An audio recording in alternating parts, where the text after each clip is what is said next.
Welcome, dear friend, to this quiet corner of the evening where stories unfold like silk ribbons in candlelight. Tonight, we journey together into a world of gentle mystery and Victorian warmth, where the greatest detective of all time encounters something delightfully unexpected during the season of wonder. This tale is meant to slow your thoughts, to ease the tensions of the day, and to guide you softly toward peaceful sleep. Let the sounds and images wash over you without effort or concern. There is nowhere you need to be, nothing you must do except rest here with me in this calm, unhurried space. Before we begin, I am curious. Where in this vast world are you listening from tonight? What distant corner of the earth has brought you to this moment of quietude? Hold that thought gently, like a warm stone in your palm, as we prepare to drift into our story. Now, settle in, get comfortable, and breathe with me as we begin. The rain arrived at Baker Street, the way it always did in those final days before Christmas. Softly, persistently, with a whisper that spoke of old chimneys and gaslit windows, of hansom cabs drawing to gentle halts along cobblestone streets, made glossy with winter moisture. Inside the famous lodgings at number 221B, the fire burned with that particular contentment fires possess when they have been properly fed and left to their own golden contemplations. The coals glowed deep orange at their hearts, sending waves of comfortable warmth into every corner of the sitting room, making shadows dance their ancient dance upon walls lined with chemistry equipment, bookshelves sagging beneath the weight of leather-bound volumes, and that curious clutter which always seemed to accumulate around men of singular genius and even more singular habits. Sherlock Holmes sat in his favourite armchair, the one positioned nearest the hearth, his long fingers steepled beneath his sharp chin, as he gazed into the flames, with an expression that might have been meditation, or might have been the deepest boredom. He wore his purple dressing gown, that magnificent garment which had witnessed 1,000 morning musings and midnight revelations, and upon his feet were Turkish slippers that whispered against the Persian rug whenever he shifted position.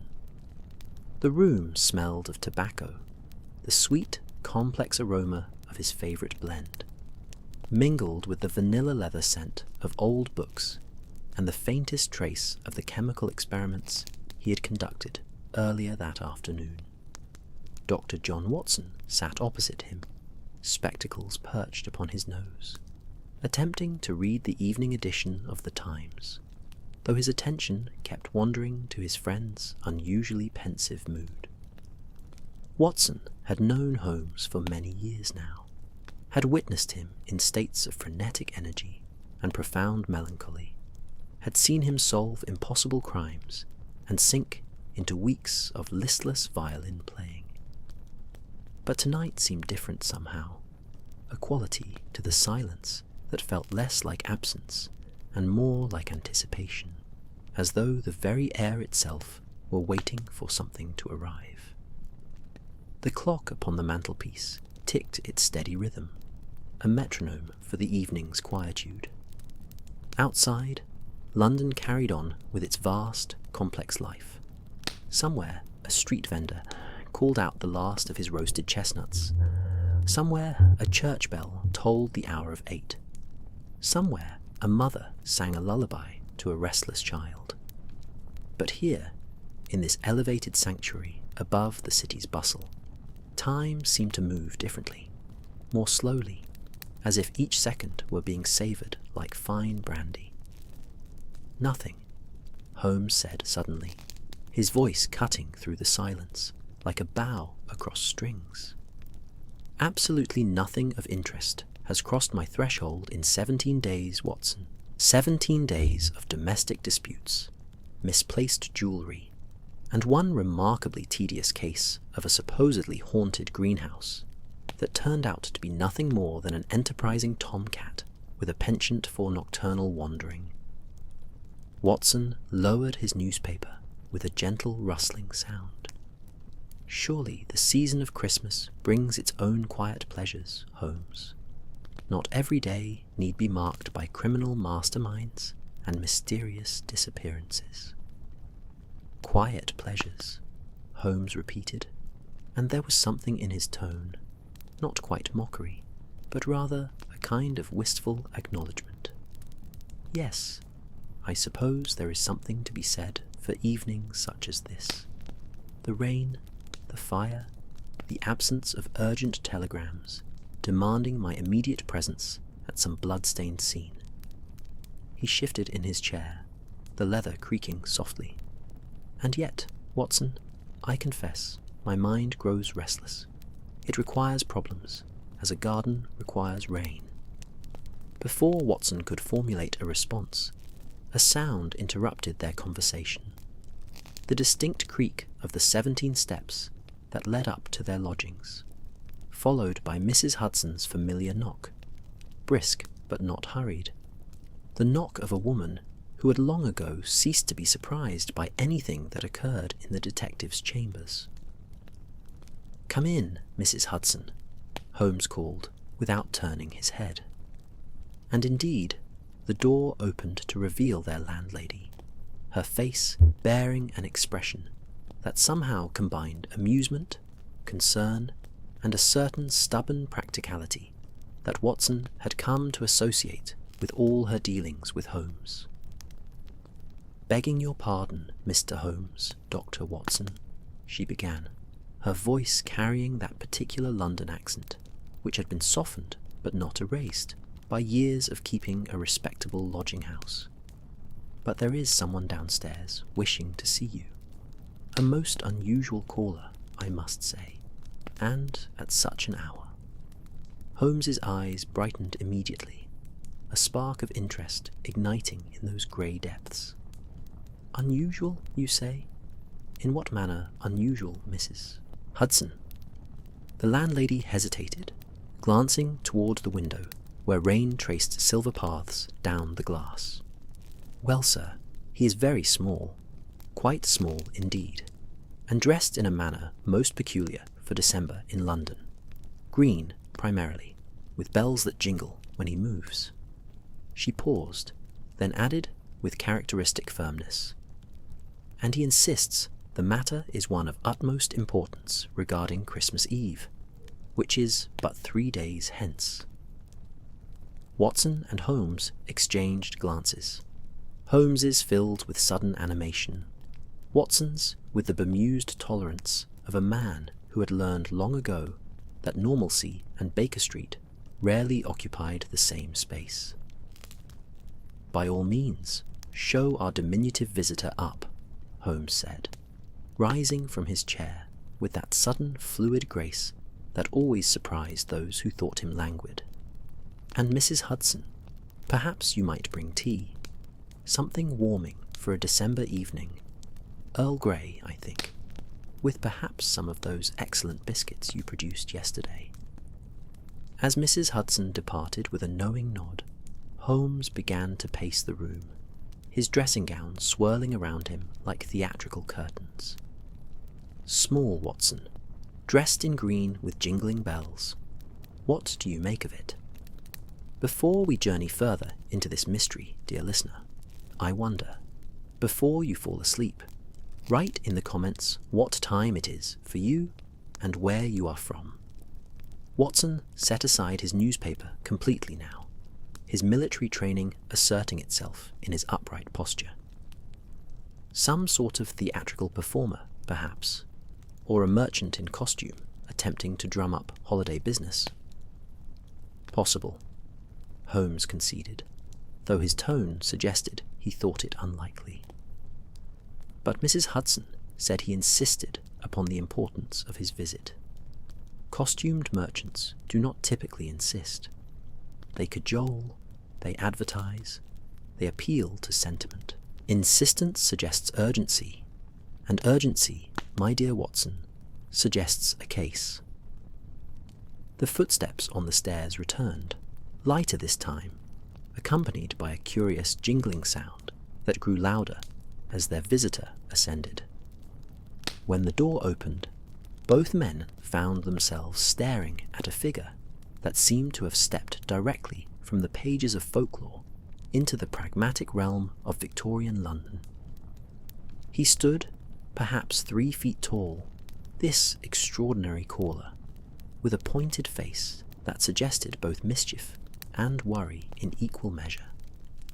His clothing was indeed primarily green, a velvet coat with brass buttons, striped stockings, and curled toe shoes from which small silver bells dangled, producing that melodious tinkling with every movement. Upon his head sat a cap that drooped to one side, adorned with a small sprig of holly. His ears, and Watson blinked several times to confirm what he was seeing, appeared distinctly pointed, rising to gentle peaks on either side of his head. "Mr. Sherlock Holmes?" the visitor asked, his voice high and clear, like a bell struck in a monastery tower. "And Dr. Watson, thank goodness I have found you. My name is Thistlewick Bellwright, and I come on behalf of the North Workshop Council with a matter of most desperate urgency." Holmes gestured toward a chair, though it was immediately apparent that standard furniture would prove awkward for their guest. Instead, Thistlewick hopped with surprising dignity onto the ottoman near the fire, arranging himself cross-legged, with his bells chiming softly as he settled.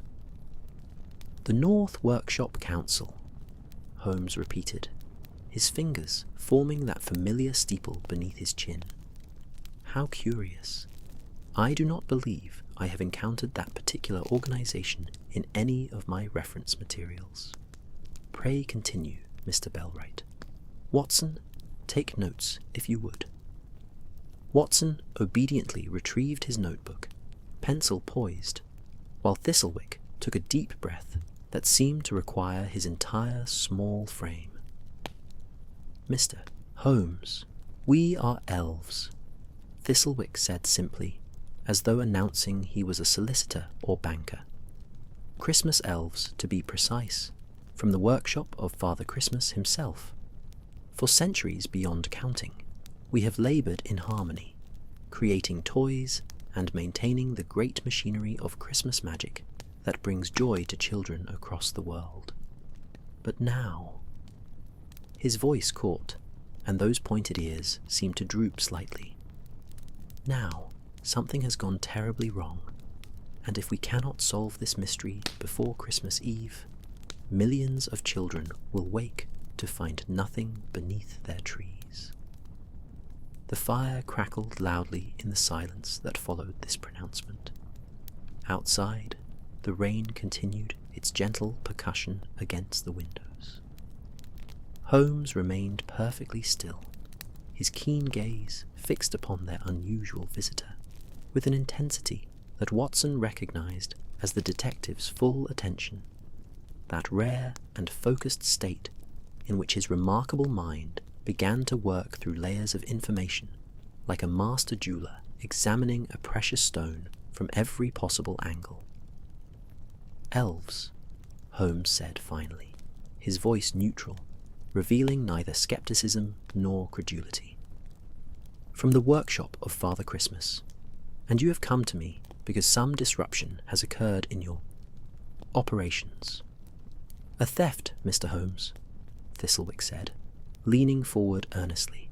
"The Everflame has been stolen." And too, the tea arrived as Thistlewick spoke those words, Mrs. Hudson entering with her customary efficiency, bearing a tray laden with a steaming pot, 3 cups, and a plate of shortbread biscuits that filled the room with the scent of butter and sugar. She poured without comment, though Watson noticed her eyes lingering on their small visitor with an expression that suggested she had seen many strange things in this household, but was still capable of surprise. When she departed, closing the door with a soft click, Holmes lifted his cup and studied Thistlewick over the rising steam. "The Everflame," Holmes said, tasting the words as he might taste an unfamiliar wine. "I presume this is no ordinary flame, given the weight you place upon its absence, and the dramatic nature of your journey to consult me." Thistlewick accepted the cup Watson offered him, cradling it between both small hands, as though drawing comfort from its warmth. "The Everflame is the heart of Christmas itself, Mr. Holmes.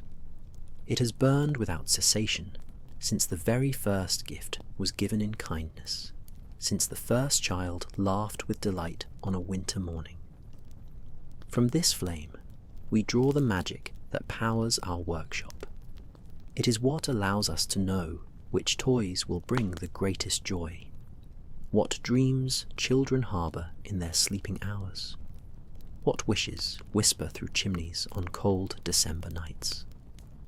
He sipped his tea, and when he lowered the cup, his eyes held a profound sadness. "Without it, we are merely small craftsmen in a large building, creating objects without purpose or enchantment." Watson found himself leaning forward despite his natural skepticism, his pencil moving across the page in steady strokes. "When was this flame stolen, Mr. Bellwright, and under what circumstances?" "3 nights ago," Thistlewick replied, his bells jingling softly as he shifted on the ottoman. "The Everflame resides in the Hall of Perpetual Light, the oldest chamber in our workshop, carved from living ice that never melts and stone that remembers the songs of ancient winters. It sits upon a pedestal of silver birch, enclosed within a lantern of crystal that has been shaped by the breath of the North Wind herself. Only 7 among us hold keys to the hall, and all 7 keys were accounted for, undisturbed in their keeping. Yet, when Silverbell, she is our keeper of the flame, entered at dawn to perform the traditional blessing, the lantern stood empty. The Everflame was gone, leaving not even ash or ember, as though it had never existed at all. Holmes rose and began to pace, his fingers pressed together, his brow furrowed in concentration. The firelight caught the sharp planes of his face, throwing shadows that made him look like some medieval philosopher contemplating mysteries of theology and reason. "You mentioned 7 keyholders. Who are they, and what were their whereabouts during the night of the theft?" "The council members," Thistlewick said, counting on his fingers. "Myself, as master of logistics. Silverbell, the keeper of the flame. Pinecone, our chief toymaker. Snowdrop, who oversees the reindeer stables. Maple, the workshop historian. Candlewick, our chief engineer. And Hollyberry, who manages the Nicelist archives." He paused, his expression growing more troubled. "Each of us retired to our quarters that evening after our regular council meeting. We discussed preparations for the final push before Christmas Eve. Nothing unusual, nothing that would suggest treachery among us. Yet one of us must be responsible, Mr. Holmes, for there is no other explanation. The hall cannot be breached without a key, and even Father Christmas himself would set off the protective charms if he entered without proper authorization." Watson looked up from his notes. "Protective charms? What manner of security does this hall possess?" Thistlewick's expression took on a quality of patient explanation, as one might explain colours to someone who had only ever seen in shades of grey. "The hall is woven with ancient magics, Dr. Watson. Any being entering without a proper key would trigger bells that can be heard throughout the entire workshop. Great bronze bells that ring with a sound like mountains splitting. Moreover, the thief would be marked with frost that would not melt, a silver shimmer upon their skin that reveals their transgression to all who look upon them. No such bells rang. No one bears the frost mark. Therefore, the thief must be one of the seven, using their legitimate key to enter and somehow circumventing the protections that should have prevented the flame's removal from its lantern. Holmes stopped his pacing and turned to face their visitor directly. You said the flame was gone completely, leaving no trace. But fire leaves evidence, Mr. Bellwright.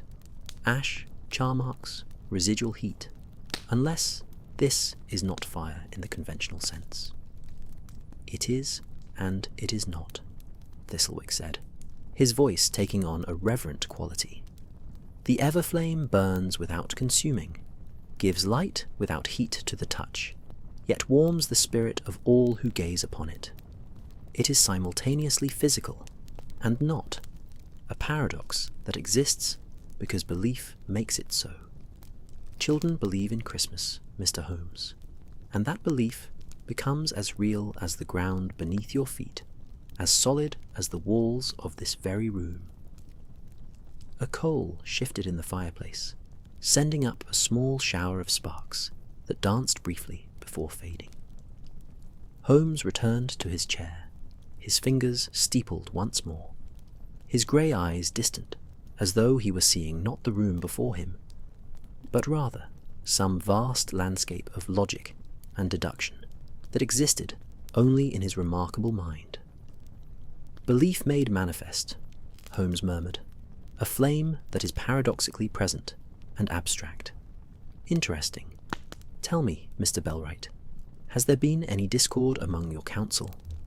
Any disputes, grudges, or resentments that might motivate such an act? Stealing the heart of Christmas suggests either profound malice or desperate need. Thistlewick was quiet for a long moment, the only sound the gentle patter of rain against the windows and the soft crackling of the fire. When he spoke, his voice carried a weight of reluctant honesty. We are not immune to disagreement, Mr. Holmes. Pinecone has long argued that we should modernize our methods, incorporate new technologies and materials into our toy making. He believes we have become too traditional, too bound to old ways. Maple opposes him vehemently. She insists that the old ways are old because they work, because they carry the weight of centuries of successful Christmases. He sighed, a surprisingly deep sound from such a small chest. Candlewick supports Pinecone in this, while Hollyberry tends toward Maple's perspective. Silverbell and Snowdrop try to maintain peace between the factions, and I simply want the work to continue, regardless of methodology. Watson set down his teacup with a soft clink of china against saucer. A workshop divided then, but surely philosophical disagreements about tradition versus progress would not drive someone to sabotage Christmas itself. You would think not, Thistlewick agreed, his pointed ears twitching slightly. Yet 3 months ago, Pinecone proposed a radical restructuring of our entire operation. He wanted to replace the Everflame's guidance with a system of his own design, mechanical calculators and sorting engines that would determine toy assignments through pure logic rather than magical intuition. The council voted against his proposal, 5-2. He took the rejection poorly, retreated to his workshop, and has been distant ever since. Holmes's eyes gleamed with interest. 5-2, so Pinecone had one supporter in this radical vision. Candlewick, I presume. Yes, Thistlewick confirmed. Candlewick has always been fascinated by mechanisms and systems. She sees magic as inefficient, unpredictable. She and Pinecone have spent considerable time together recently, designing what they call improvements to various workshop processes. The detective rose once more, moving to the window where he stood, looking out at the rain-slicked street below, his hands clasped behind his back. A hansom cab passed, its wheels hissing through puddles, the horses' hooves creating a rhythmic counterpoint to the rainfall. Gas lamps along the street glowed with their warm yellow light, creating small islands of illumination in the December darkness. "And yet," Holmes said, without turning, "you have not arrested or accused Pinecone, despite his clear motive and recent estrangement from the council. Why?" "Because of his alibi," Thistlewick said quietly. "The night the Everflame was stolen, Pinecone was not alone. He was in the great workshop hall with 47 other elves, conducting a demonstration of his new sorting engine. The demonstration ran from dusk until well past midnight. Dozens of witnesses place him there continuously. He never left, never had opportunity to enter the hall of perpetual light." Watson's pencil paused above his notebook, and Candlewick was in the demonstration as well, operating the engine's secondary mechanisms. She too has an unbreakable alibi. Thistlewick's shoulders sagged slightly, his bells emitting a mournful little chime. "This is why we need you, Mr. Holmes. The crime appears impossible. One of 7 must be guilty, yet each of the 7 has either an alibi or no conceivable motive. Meanwhile, Christmas approaches with terrible swiftness, and without the Everflame, our workshop falls into disorder.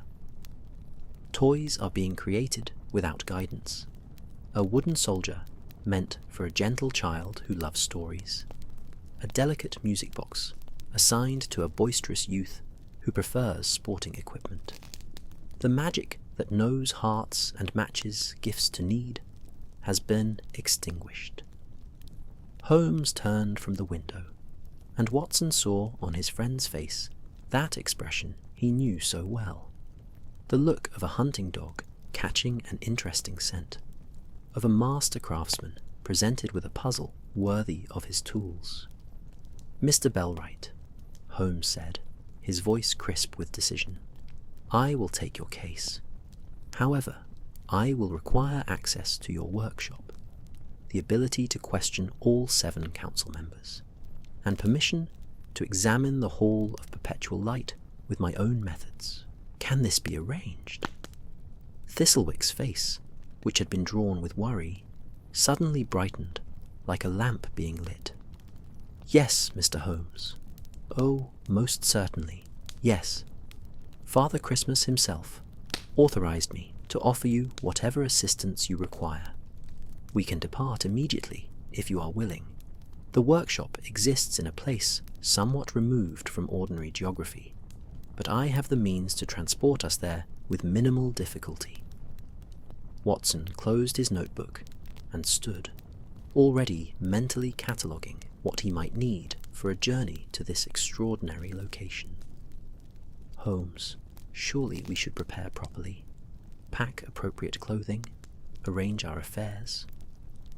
But Holmes was already moving toward his bedroom, calling back over his shoulder. "No time, Watson. Christmas waits for no man, and mysteries certainly do not wait for proper preparation. Dress warmly. I suspect the North is colder than Baker Street in December. Bring your service revolver if it comforts you, though I doubt we will encounter danger of the conventional sort." Within 20 minutes, both men had changed from comfortable indoor attire to their travelling clothes, Holmes in his greatcoat and deerstalker cap, Watson in his tweed suit and military-issue overcoat. Thistlewick waited by the fireplace, which had burned down to steady coals that glowed like rubies in the dim room. "The method of transportation may seem unusual," Thistlewick warned, reaching into his coat and withdrawing what appeared to be a small snow globe, the kind sold in shops along Oxford Street. Within it, a tiny, perfect replica of a workshop building stood surrounded by miniature pines. "You must hold on to me, and I must shake this precisely 3 times while speaking the words of passage. You may feel briefly disoriented, but I assure you the sensation passes quickly." Watson and Holmes exchanged glances. Watson's skeptical, Holmes's merely curious. And then each placed a hand on the small elf's shoulders. Thistlewick's bells chimed softly as he lifted the snow globe. Part 3. The snow globe caught the firelight as Thistlewick raised it, and for just a moment Watson saw something move within that miniature world. Not the gentle drift of artificial snow, but something alive, purposeful, as though the tiny building inside had suddenly illuminated its windows in welcome. The elf's voice, when he spoke, seemed to come from somewhere deeper than his small frame should allow, resonating with harmonics that made the very air shimmer. By star and snow, by ancient vow, by pathways hidden, we travel now. The first shake sent a curious tingling through Watson's fingers, where they rested on Thistlewick's shoulder. The second shake made the room blur at its edges, as though reality itself had become watercolor running in rain. The third shake. Watson felt himself pulled forward, not through space in any conventional sense, but rather through layers of being, through veils of perception that parted like silk curtains. The warm sitting room of Baker Street dissolved into swirls of colour and sensation. The scent of pine and peppermint, the sound of distant bells, the feeling of snowflakes that touched skin without cold, the taste of cinnamon and winter air. He heard Holmes's sharp intake of breath beside him, felt the world spin and settle, like a top, winding down to stillness. Then, with a gentle finality, everything resolved into solidity once more. They stood in snow, proper snow, deep and white and perfect, covering the ground in soft drifts that sparkled under a sky unlike any Watson had ever witnessed. The aurora borealis danced overhead in ribbons of green and blue and violet, painting the heavens with light that seemed almost liquid in its flowing movement. Stars burned with a clarity and brightness that London's coal-smoke skies never permitted, each one distinct and brilliant as a diamond set in velvet. And before them, rising from the snow-covered landscape, like something from a child's most cherished dream, stood the workshop. It was vast, far larger than Watson had imagined, a sprawling complex of buildings that seemed to have grown organically from the landscape rather than being constructed upon it. The main structure rose 3 stories high, its walls crafted from dark timber and white stone, with countless windows, glowing golden from within. Towers sprouted at irregular intervals, some topped with weather vanes shaped like reindeer or stars, others adorned with bells that moved in the Arctic wind, creating a symphony of chimes that carried across the snow. Smoke rose from at least a dozen chimneys, curling upward into the aurora-lit sky. Bridges connected various sections of the workshop at different heights, and Watson could see small figures, elves presumably, crossing these spans with purposeful efficiency. Around the main workshop, smaller buildings clustered like children gathering near a parent. Watson identified what might be stables, storage facilities, what appeared to be a greenhouse impossibly growing plants in this frozen climate, and structures whose purposes he could not begin to guess. The entire complex was surrounded by pine forests that marched away into the darkness, their branches heavy with snow. And somewhere in the distance, Watson heard the unmistakable sound of reindeer bells and the soft calls of the magnificent creatures. "Good Lord," Watson breathed, his breath visible in the cold air. "It is real. It is all quite real." Holmes stood perfectly still beside him, and Watson recognized that particular quality of stillness. His friend was absorbing everything, cataloguing details, filing observations into that extraordinary mental archive. When Holmes finally spoke, his voice carried a note of something Watson rarely heard from the detective: wonder. "Remarkable. The temperature is precisely what one would expect at such a latitude. Perhaps 82 degrees north, if I judge correctly by the star positions. The aurora confirms proximity to the magnetic pole. The architecture combines Scandinavian timber frame techniques with something far older, Celtic, perhaps, or pre-Celtic, and the snow." Holmes bent, scooping up a handful and examining it closely. Crystalline structure, perfect, beyond what nature typically produces. Each flake identical to its neighbours. Artificial, yet also entirely natural. A paradox made manifest, just as our client suggested. Thistlewick's bells chimed as he gestured toward the workshop. "Welcome to the north, gentlemen. Welcome to the heart of Christmas itself. Come, the council is assembled and awaiting your arrival. We have prepared quarters for you in the guest tower, though I suspect, Mr. Holmes, you will wish to begin your investigation immediately." They walked through the snow, which crunched beneath their boots with a sound like distant singing, following a path that had been cleared but still sparkled with frost.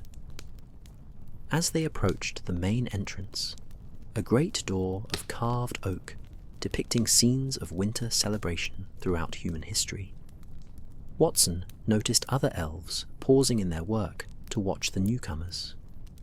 Some whispered to each other behind gloved hands, while others simply stared with frank curiosity.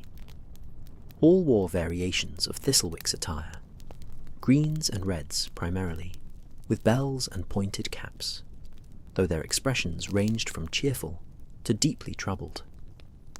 The great door swung open at Thistlewick's approach, revealing an entrance hall that stole Watson's breath for the second time in as many minutes.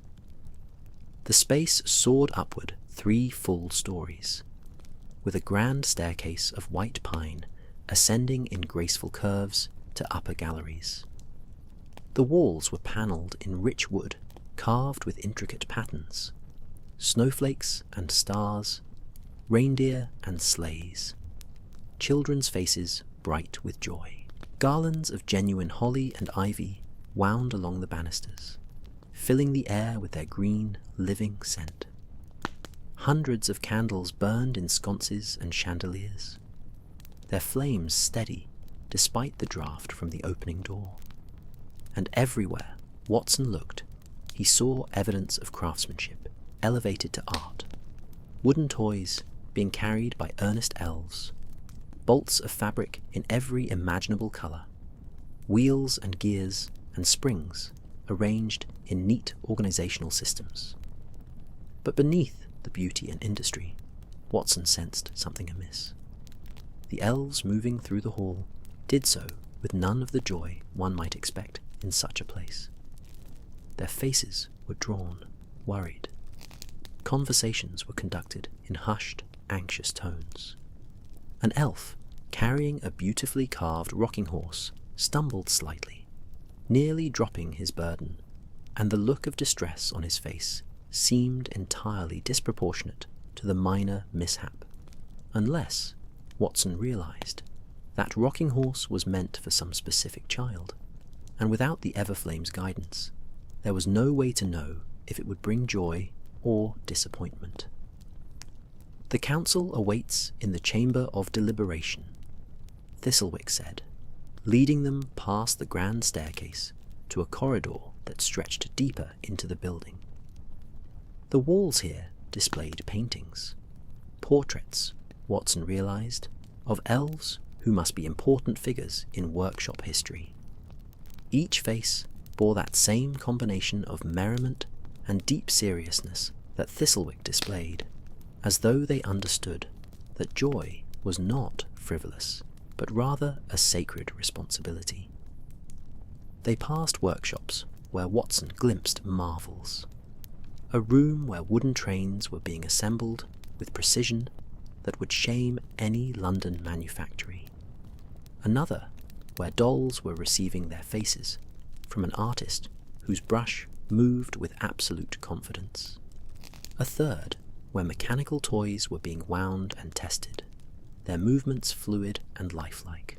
In each space, elves worked with skill and dedication, yet the atmosphere was wrong, like an orchestra playing all the right notes, but without heart, without soul.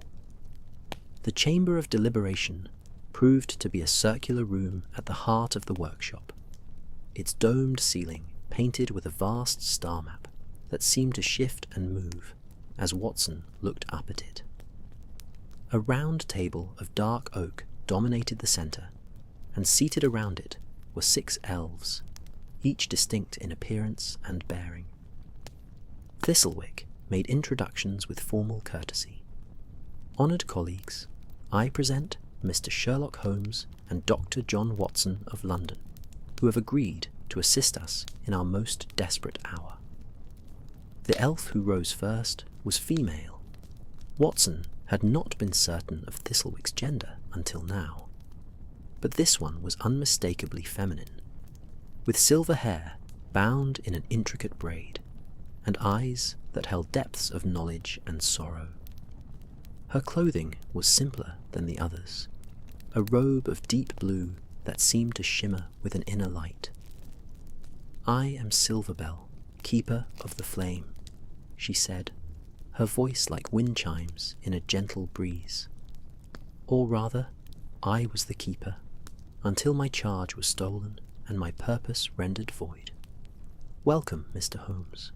I pray your reputation for solving impossible crimes is well earned, for ours seems truly impossible indeed.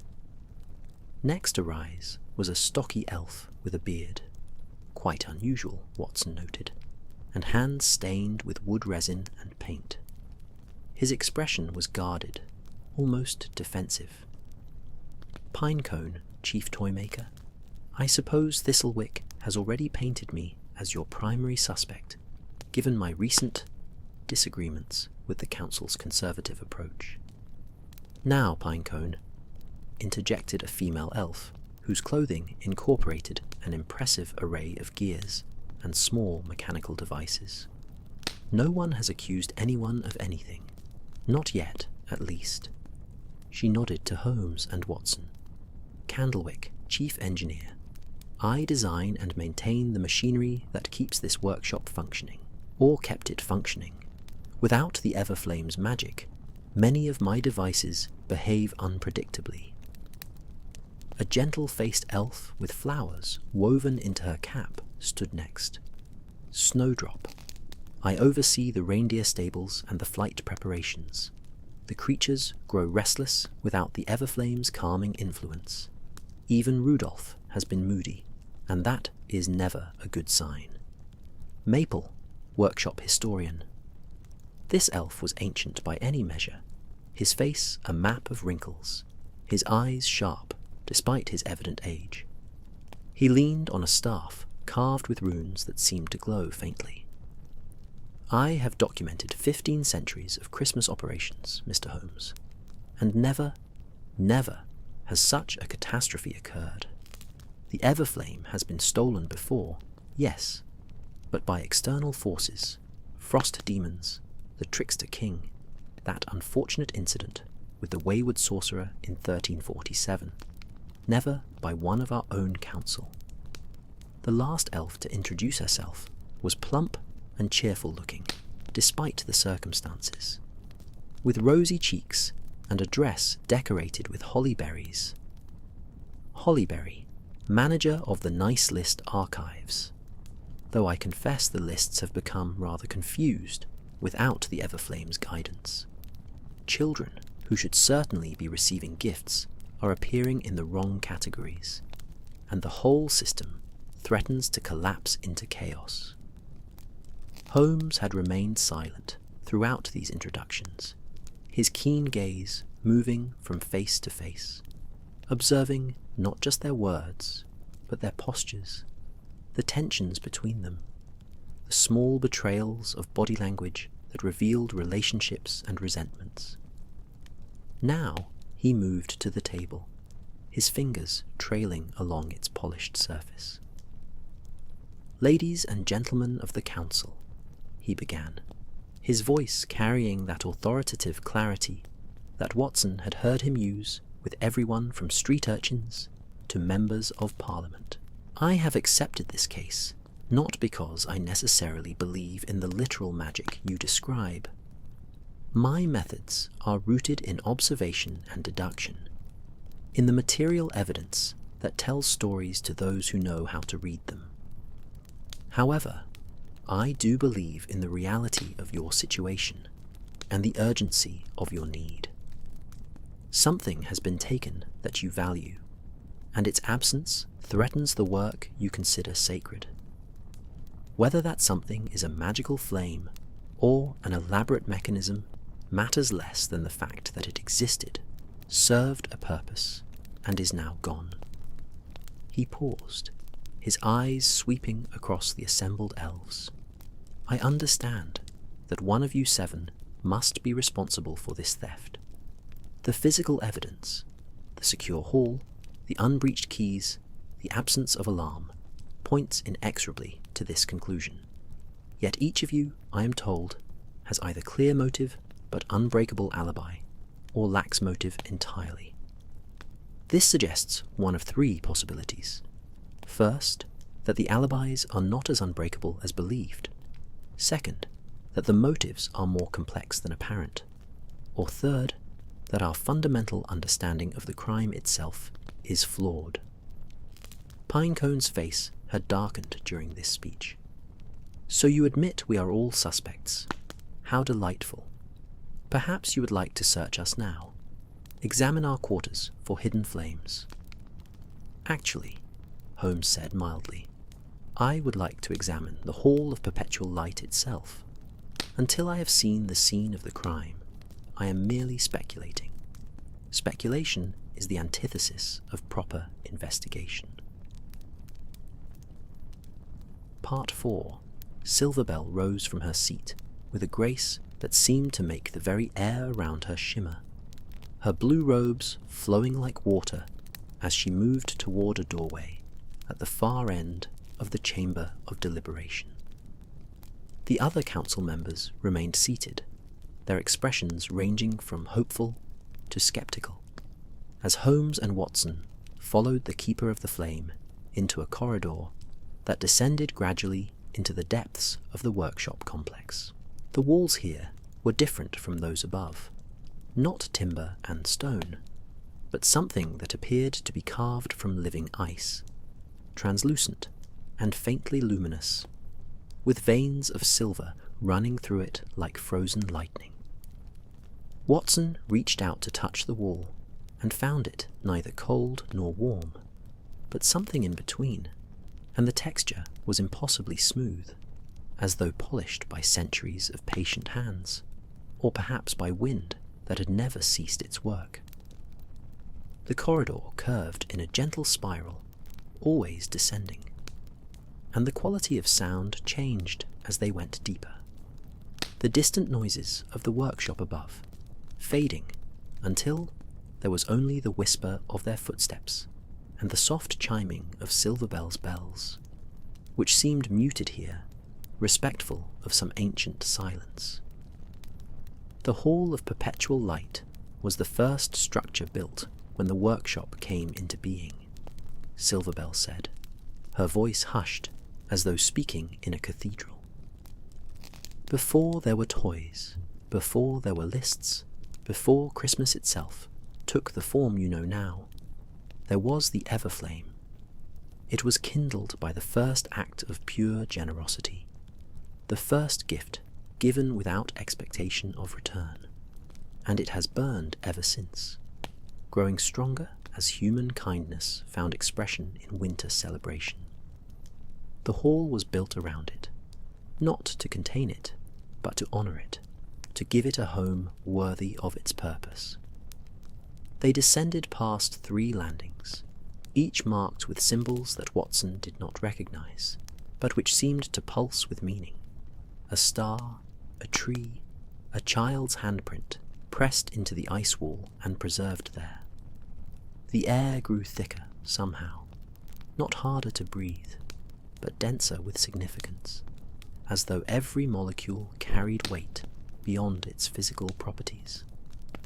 Holmes's expression had taken on that intense focus Watson recognised, his eyes moving constantly, cataloguing every detail, every nuance of their surroundings. At the 4th landing, they reached a great door unlike anything Watson had ever encountered. It appeared to be fashioned from a single enormous crystal, perfectly clear, within which moved images that might have been reflections, or might have been memories captured and preserved. Children laughing, snow falling, gifts being opened with expressions of pure delight, families gathered around fires, strangers helping strangers through winter storms. The door had no visible lock, no handle, only a small circular indentation at chest height. Silverbell withdrew a key from within her robes. It was not metal, Watson saw, but rather seemed to be carved from moonlight, somehow made solid, translucent and opalescent, shifting colours as it moved. She inserted it into the indentation, and the door responded with a sound like distant music, melodies playing in harmonies that should not have been possible, that touched something deep in Watson's chest, and made his eyes inexplicably sting with the beginning of tears. The crystal door swung inward on hinges invisible, revealing the Hall of Perpetual Light.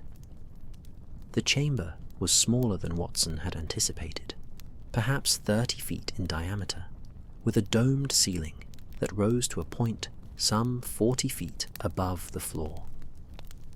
Every surface was that same living ice, but here it had been carved with such intricacy that Watson felt he was standing inside a snowflake magnified to architectural scale. Geometric patterns flowed into organic shapes, frost ferns and star clusters, spirals and fractals that repeated at every scale, designs that seemed to shift when viewed from different angles.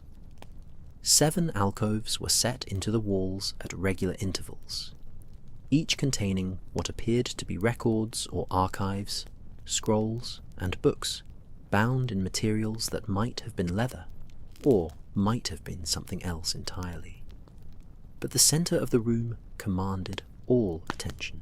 There, upon a pedestal, carved from a single piece of silver birchwood that retained its bark and still appeared alive despite being separated from any root system, sat a lantern. The crystal housing was perhaps 18 inches tall, its panels flawlessly transparent, fitted together with such precision that Watson could not detect the seams. The craftsmanship was exquisite, delicate metalwork at the corners where the crystal panels met, a base of worked silver showing images of winter scenes in relief, a top crowned with a finial shaped like a star. But the lantern was empty. No flame burned within. No light emanated from its heart. It sat there, hollow and dark, a purpose unfulfilled, a vessel waiting for what had been stolen. Holmes moved forward immediately, circling the pedestal with measured steps, his hands clasped behind his back, bending occasionally to examine something from a different angle. Watson noticed that the detective's breath, visible in the cold air elsewhere, seemed to disappear as it left his lips here, as though the hall itself consumed it, or perhaps transformed it into something else. "The protective charms you mentioned," Holmes said, still circling, his eyes never leaving the lantern. "Explain them in precise detail, if you would, Miss Silverbell. What exactly would happen if someone entered this hall without proper authorization?" Silverbell moved to stand beside one of the alcoves, her hands folded before her in a gesture that might have been prayer, or might have been restraint. "The hall knows all who are permitted entry, the 7 keyholders and Father Christmas himself. We are recognized not just by our keys, but by our very essence, our intention, our right to be here. Anyone else attempting entry, even with a stolen key, would trigger the alarm bells, great bronze bells housed in the tower above us that can be heard throughout the entire workshop and for miles into the surrounding forest. The sound is unmistakable, impossible to silence or muffle. Additionally, the intruder would be marked with the frost touch, a silver shimmer that would coat their skin and clothing, bright as starlight, impossible to wash away or conceal. The mark fades only after the transgression has been acknowledged and amends made. And no such bells rang on the night of the theft. None. The entire workshop would have woken. Elves came running when I discovered the theft and raised the ordinary alarm, but the protective bells remained silent." Holmes crouched beside the pedestal, producing his magnifying glass from an inner pocket and examining the base of the lantern with minute attention. The lantern itself, could it be opened? Could the flame have been extracted through the crystal panels? "No," Silverbell said firmly. "The lantern is sealed. It was sealed on the day the Everflame was first housed within it, and the seal has never been broken. To open it would require specific rituals, and all 7 council members present and in agreement.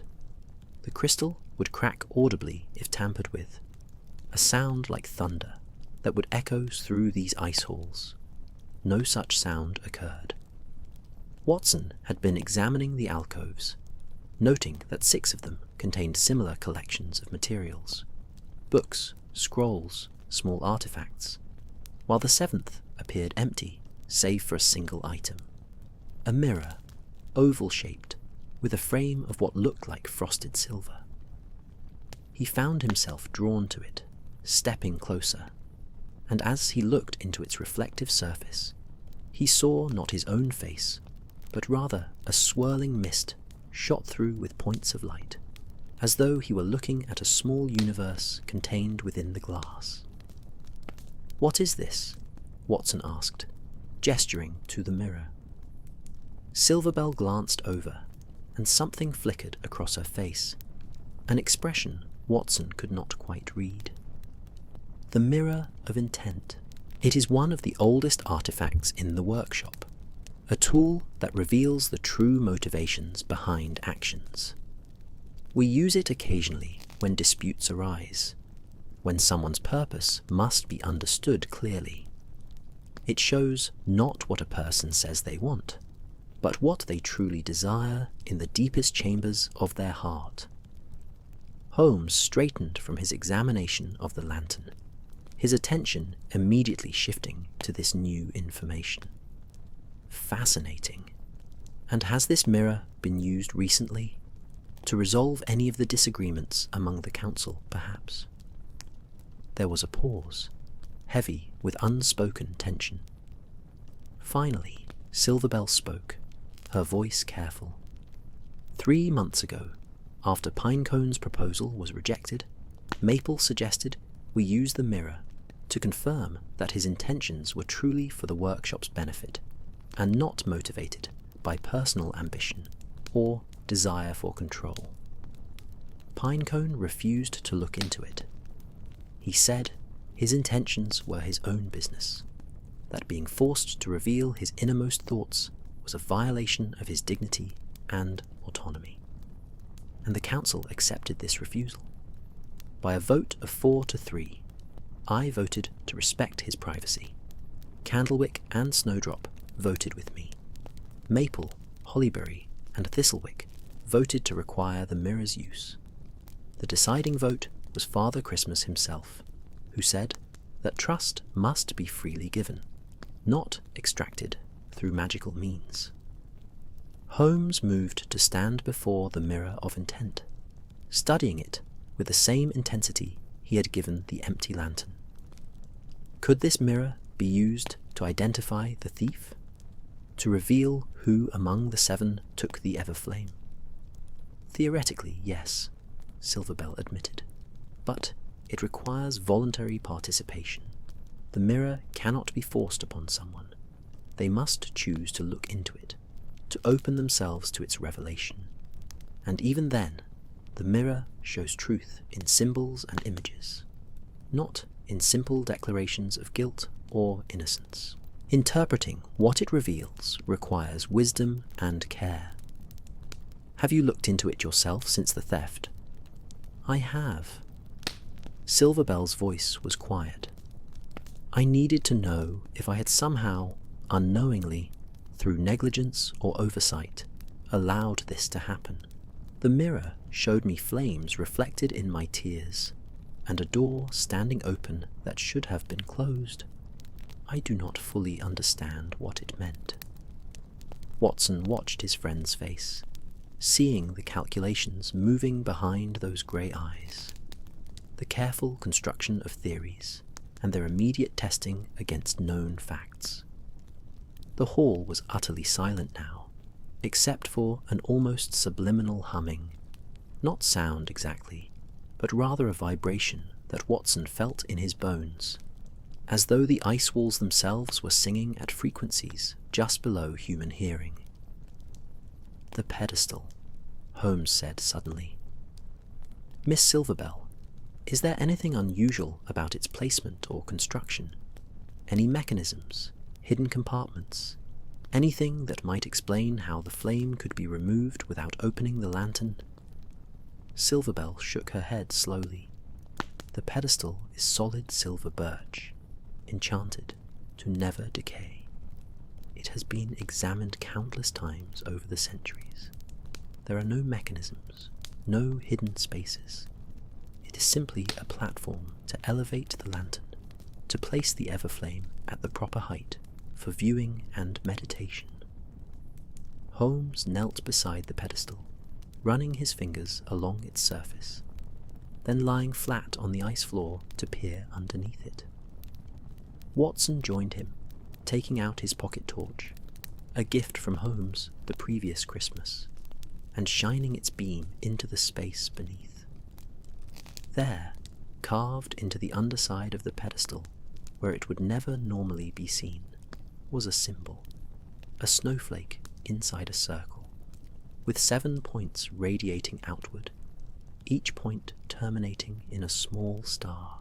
The carving appeared old, weathered, yet the ice floor directly beneath it showed a curious discoloration, a faint darkening, as though something had rested there, or perhaps passed through there, leaving the barest trace of its passage. "Miss Silverbell," Holmes said, his voice carrying a note of discovery, "what is this symbol, and why is there a mark on the floor beneath it?" The Keeper of the Flame knelt beside them, and when she saw the symbol and the mark, her face went pale, paler than her natural complexion, paler than the ice walls surrounding them. Her hand went to her mouth, and for a long moment she said nothing at all. "That is the seal of transference," she finally whispered. "It is an ancient marking from the very earliest days of the workshop. It was used in times of crisis, when the Everflame needed to be moved to safety, hidden from those who might seek to extinguish it. But it has not been invoked in over 800 years. I did not even remember it existed until this moment." "And what does it do?" Watson asked, though something in his gut already knew the answer would change everything about this investigation. "It creates a passage," Silverbell said, her voice trembling slightly. "A way to move the Everflame without opening the lantern, without triggering the alarms. But it requires something that should be impossible. It requires the willing cooperation of all 7 council members, each placing their key into the pedestal in a specific sequence, speaking words in the old language that few now remember, and channeling their combined intention into a single purpose." Holmes stood, brushing ice crystals from his coat. All 7 council members, working together, which would mean this was not a theft at all, but rather a conspiracy. 5. The implications of this discovery hung in the frozen air like crystals of understanding slowly forming, each facet reflecting new possibilities, new questions that demanded answers. Watson found himself looking at the empty lantern with fresh eyes, seeing it not as the victim of a crime, but as a willing participant in an elaborate deception. Holmes, meanwhile, had begun pacing the perimeter of the hall, his footsteps echoing softly against the ice walls, his mind clearly working through scenarios at remarkable speed. Silverbell remained kneeling beside the pedestal, her hand still touching the carved symbol, as though seeking reassurance from its ancient lines. When she finally spoke, her voice carried the weight of someone confronting a truth they had refused to see. "If the seal of transference was used, then you are correct, Mr. Holmes. This was no theft by a single traitor. This was an act requiring all 7 of us, working in concert, following protocols that have not been spoken aloud in centuries. But I have no memory of such an act. None whatsoever."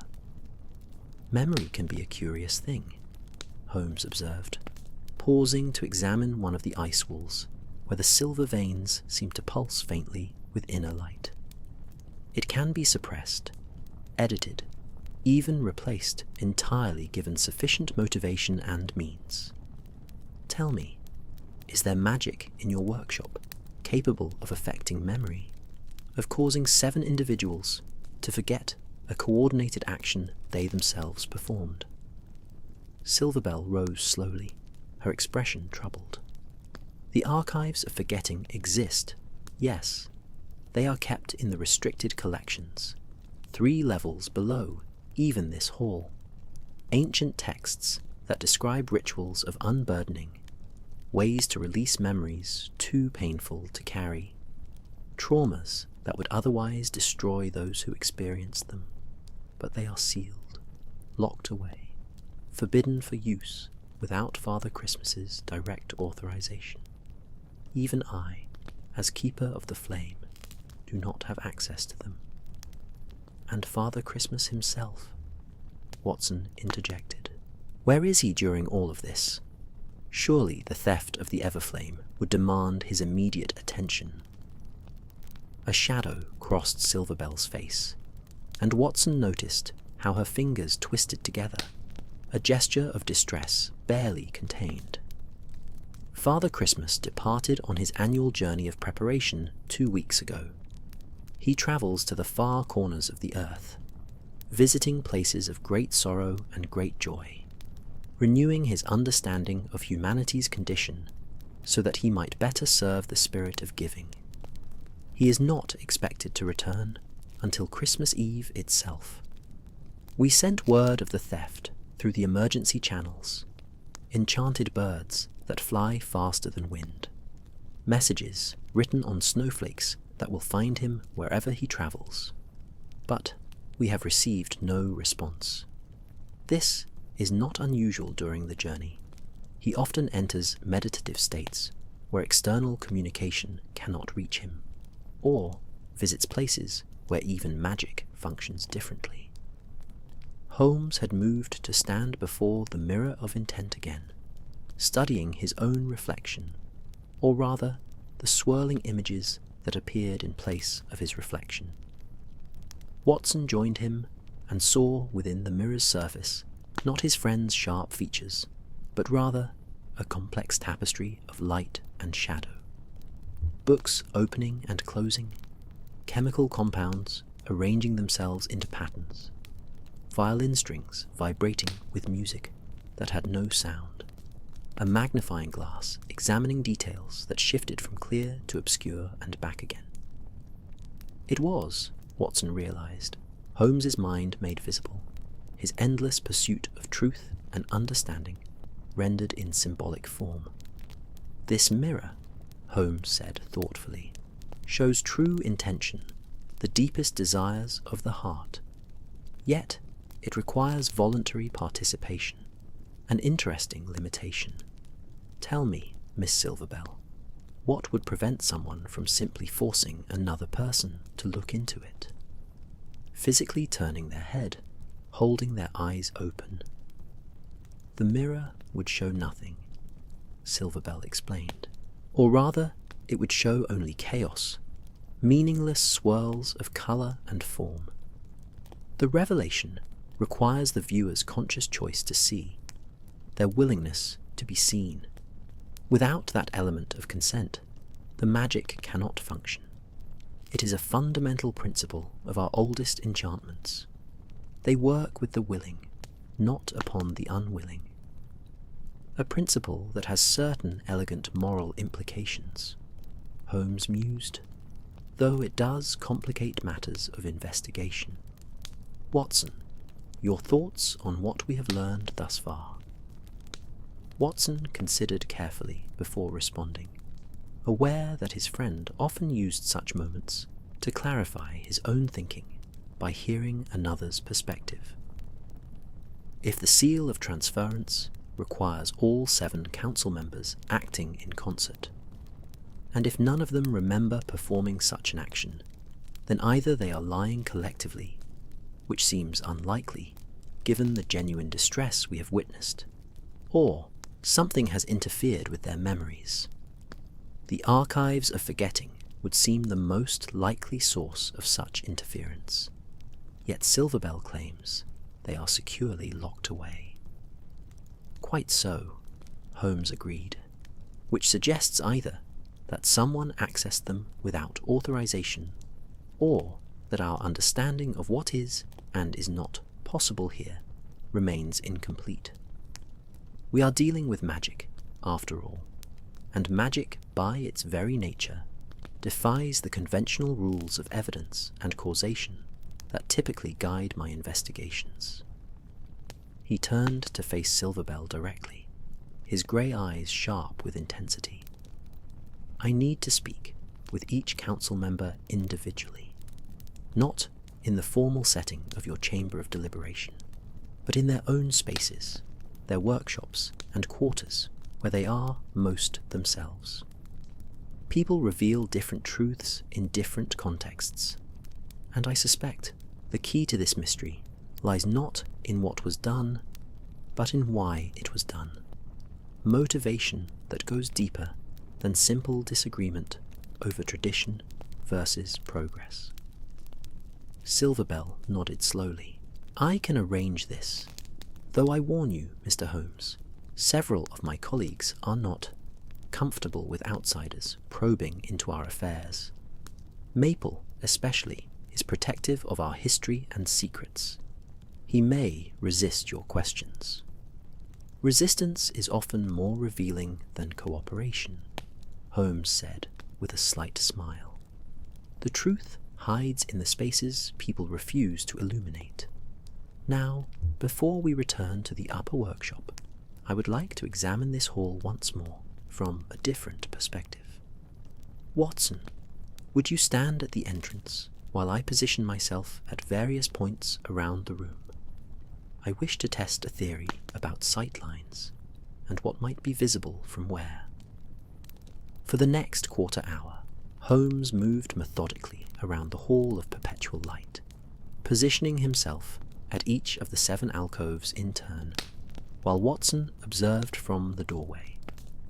The detective made careful notes in his pocketbook, occasionally asking Silverbell questions about the history of particular artifacts housed in the alcoves, the frequency with which council members visited this hall, the rituals associated with the Everflame's care and keeping.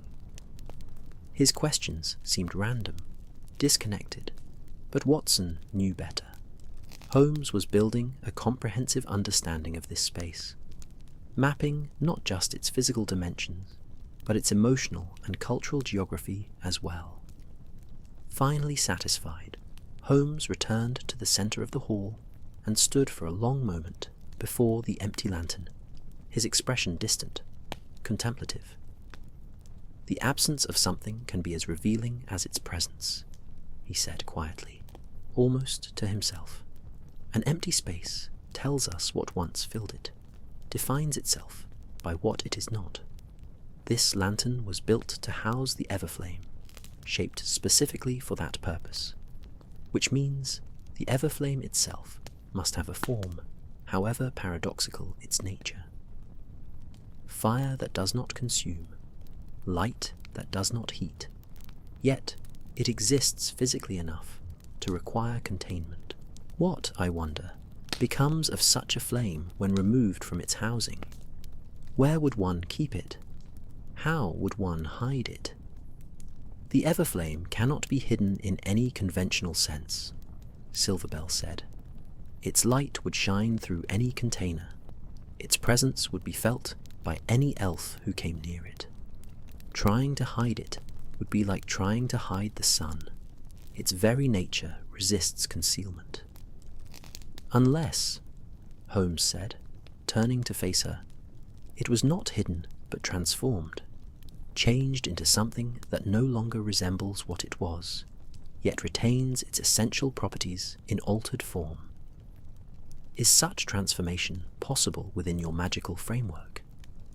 Silverbell's eyes widened slightly.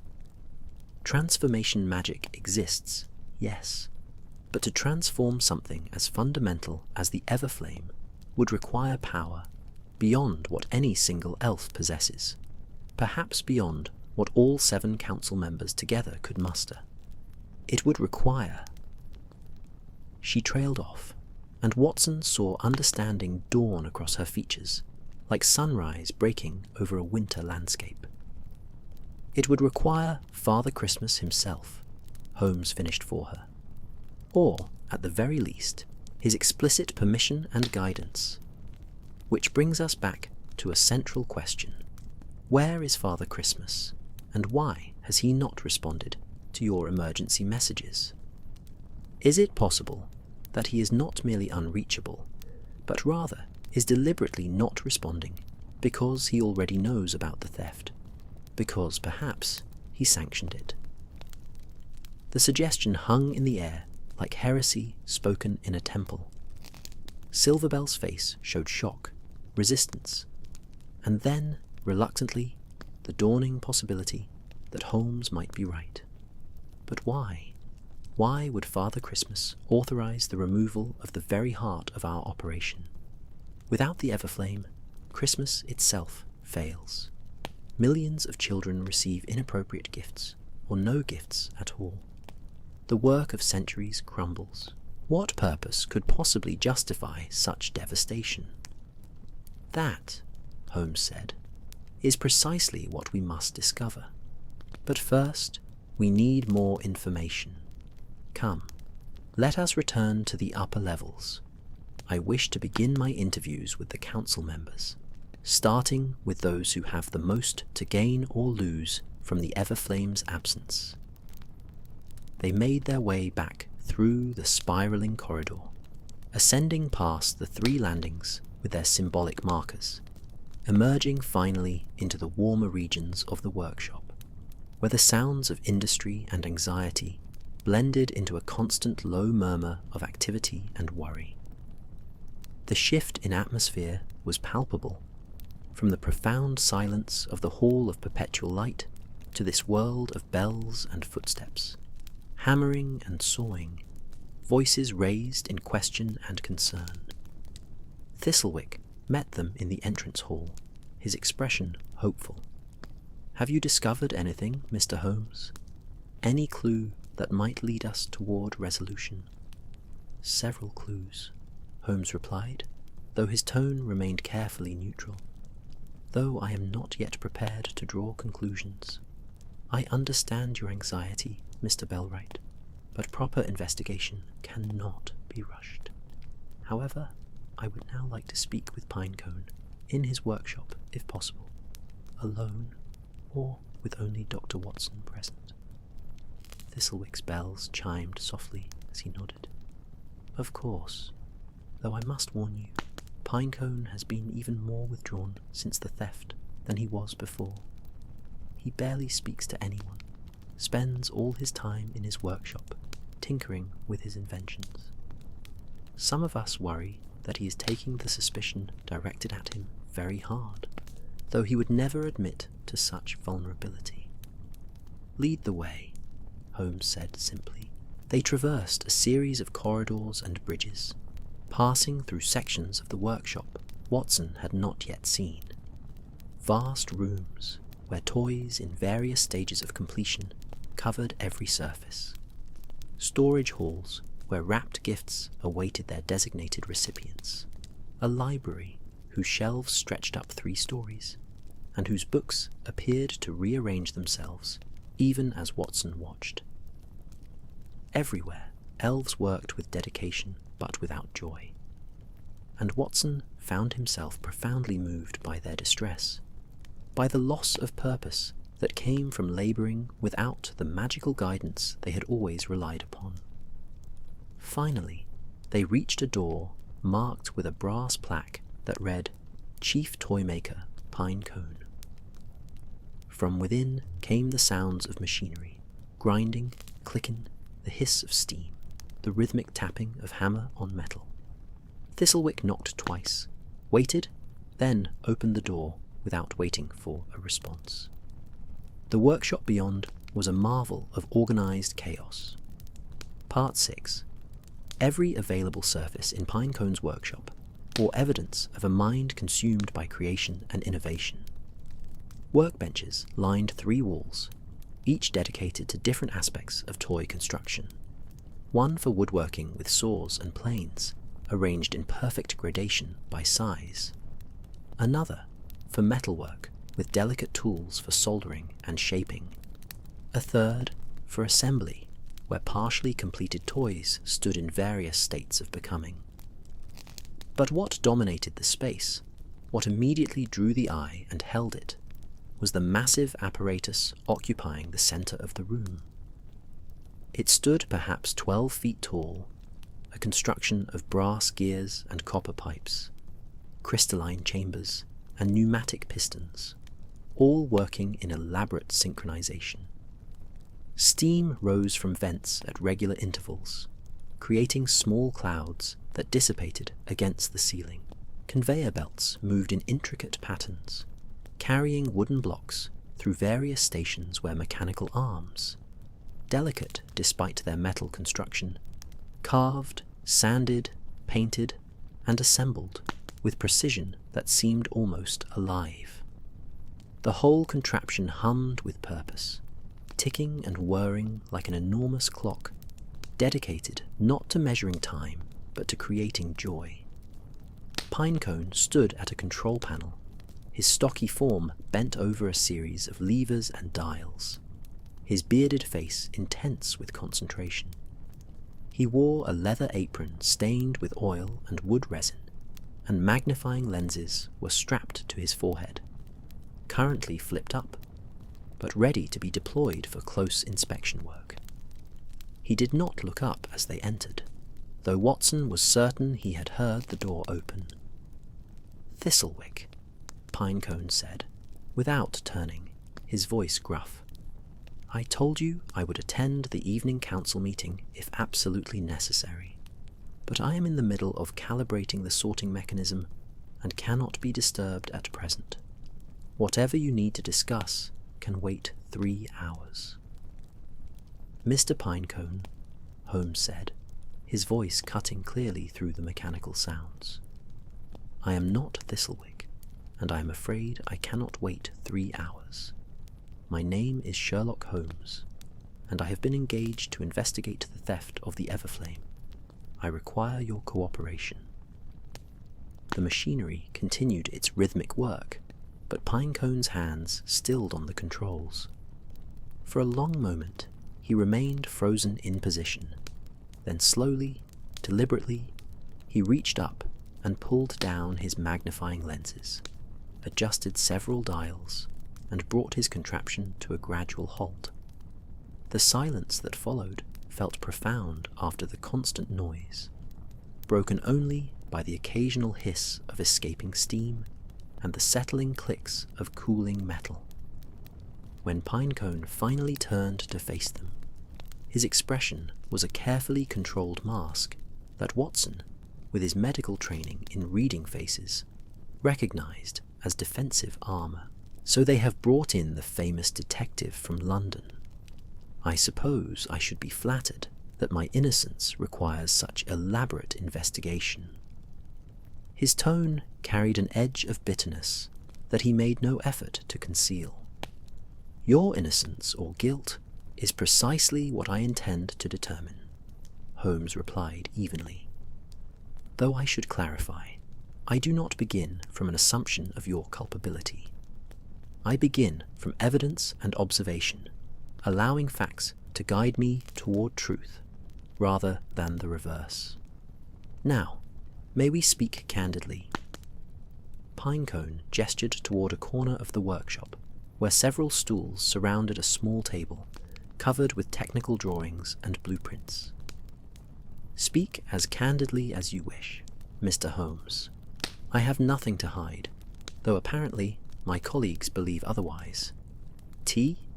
I keep a pot warming on the auxiliary steam vent. Waste heat from the machinery might as well serve multiple purposes." The tea, when poured, proved surprisingly excellent. A robust blend with notes of cinnamon and orange peel that warmed Watson from the inside. They settled onto the stools, Holmes leaning forward with his characteristic intensity. Watson, with notebook ready though, kept discreetly to one side, while Pinecone sat with arms crossed, his posture simultaneously defensive and defiant. "Tell me about your proposal," Holmes began, "the one that was rejected by the council 3 months ago. Not just what you proposed, but why. What drove you to suggest such radical changes to a system that has functioned for centuries?" Pinecone's jaw tightened, and for a moment Watson thought he might refuse to answer. Then something shifted in his expression, a crack in the defensive armor, allowing genuine emotion to show through. "I proposed changes because I could see the system failing, Mr. Holmes. Not catastrophically, not all at once, but gradually, incrementally, in ways that others refused to acknowledge because it suited them to maintain comfortable illusions." He stood abruptly and moved to one of his workbenches, retrieving a leather-bound journal, which he brought back and opened before them. The pages were filled with meticulous notes, charts, graphs showing trends over decades and centuries.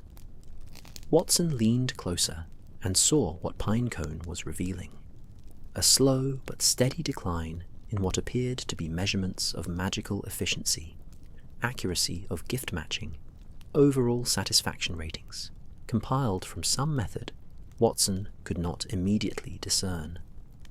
"The Everflame is dying," Pinecone said quietly, and the words fell like stones into still water, creating ripples of implication. Not quickly, not obviously, but diminishing nonetheless. Each year it burns slightly less bright, guides slightly less accurately, connects with slightly less certainty to the hearts and dreams of children. I discovered this 5 years ago when I began systematic measurements, something no one had done before because we all simply assumed the Everflame was eternal, unchanging, a constant we could rely upon forever. Holmes's eyes moved rapidly over the data, his mind clearly processing and analysing at remarkable speed. These measurements, how did you obtain them? What methodology did you employ? I developed instruments, Pinecone said, gesturing toward a section of his workshop where delicate glass tubes and copper coils were arranged in complex configurations. Devices that measure magical potency, that quantify what others experience only qualitatively. The council called it heresy, said I was reducing the sacred to the mechanical, destroying wonder by subjecting it to analysis. But Mr. Holmes, understanding something does not diminish its wonder. It deepens appreciation for the complexity of its function. I find myself in complete agreement, Holmes said, and Watson detected genuine respect in his friend's tone. Science and wonder are not opponents, but partners in the pursuit of truth. Continue, please. You discovered the Everflame was diminishing. What did you propose to address this crisis? Pinecone's expression grew animated now, passion overcoming defensiveness as he described his vision. I proposed that we develop alternative systems, not to replace the Everflame, but to support it, to reduce the burden upon it. My sorting engine, the apparatus you see here, can analyze children's preferences through pure logic and mathematics, examining their past behaviors, their expressed interests, their developmental needs.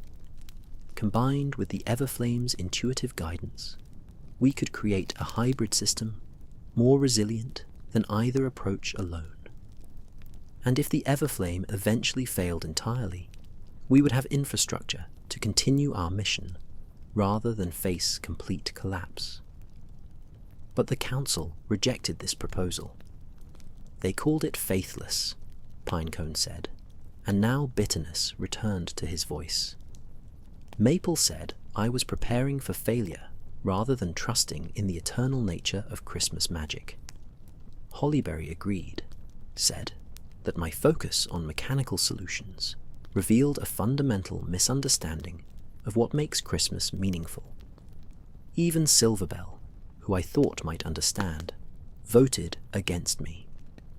Only Candlewick and I could see the necessity of preparation, of adaptation, of evolution, rather than stagnation.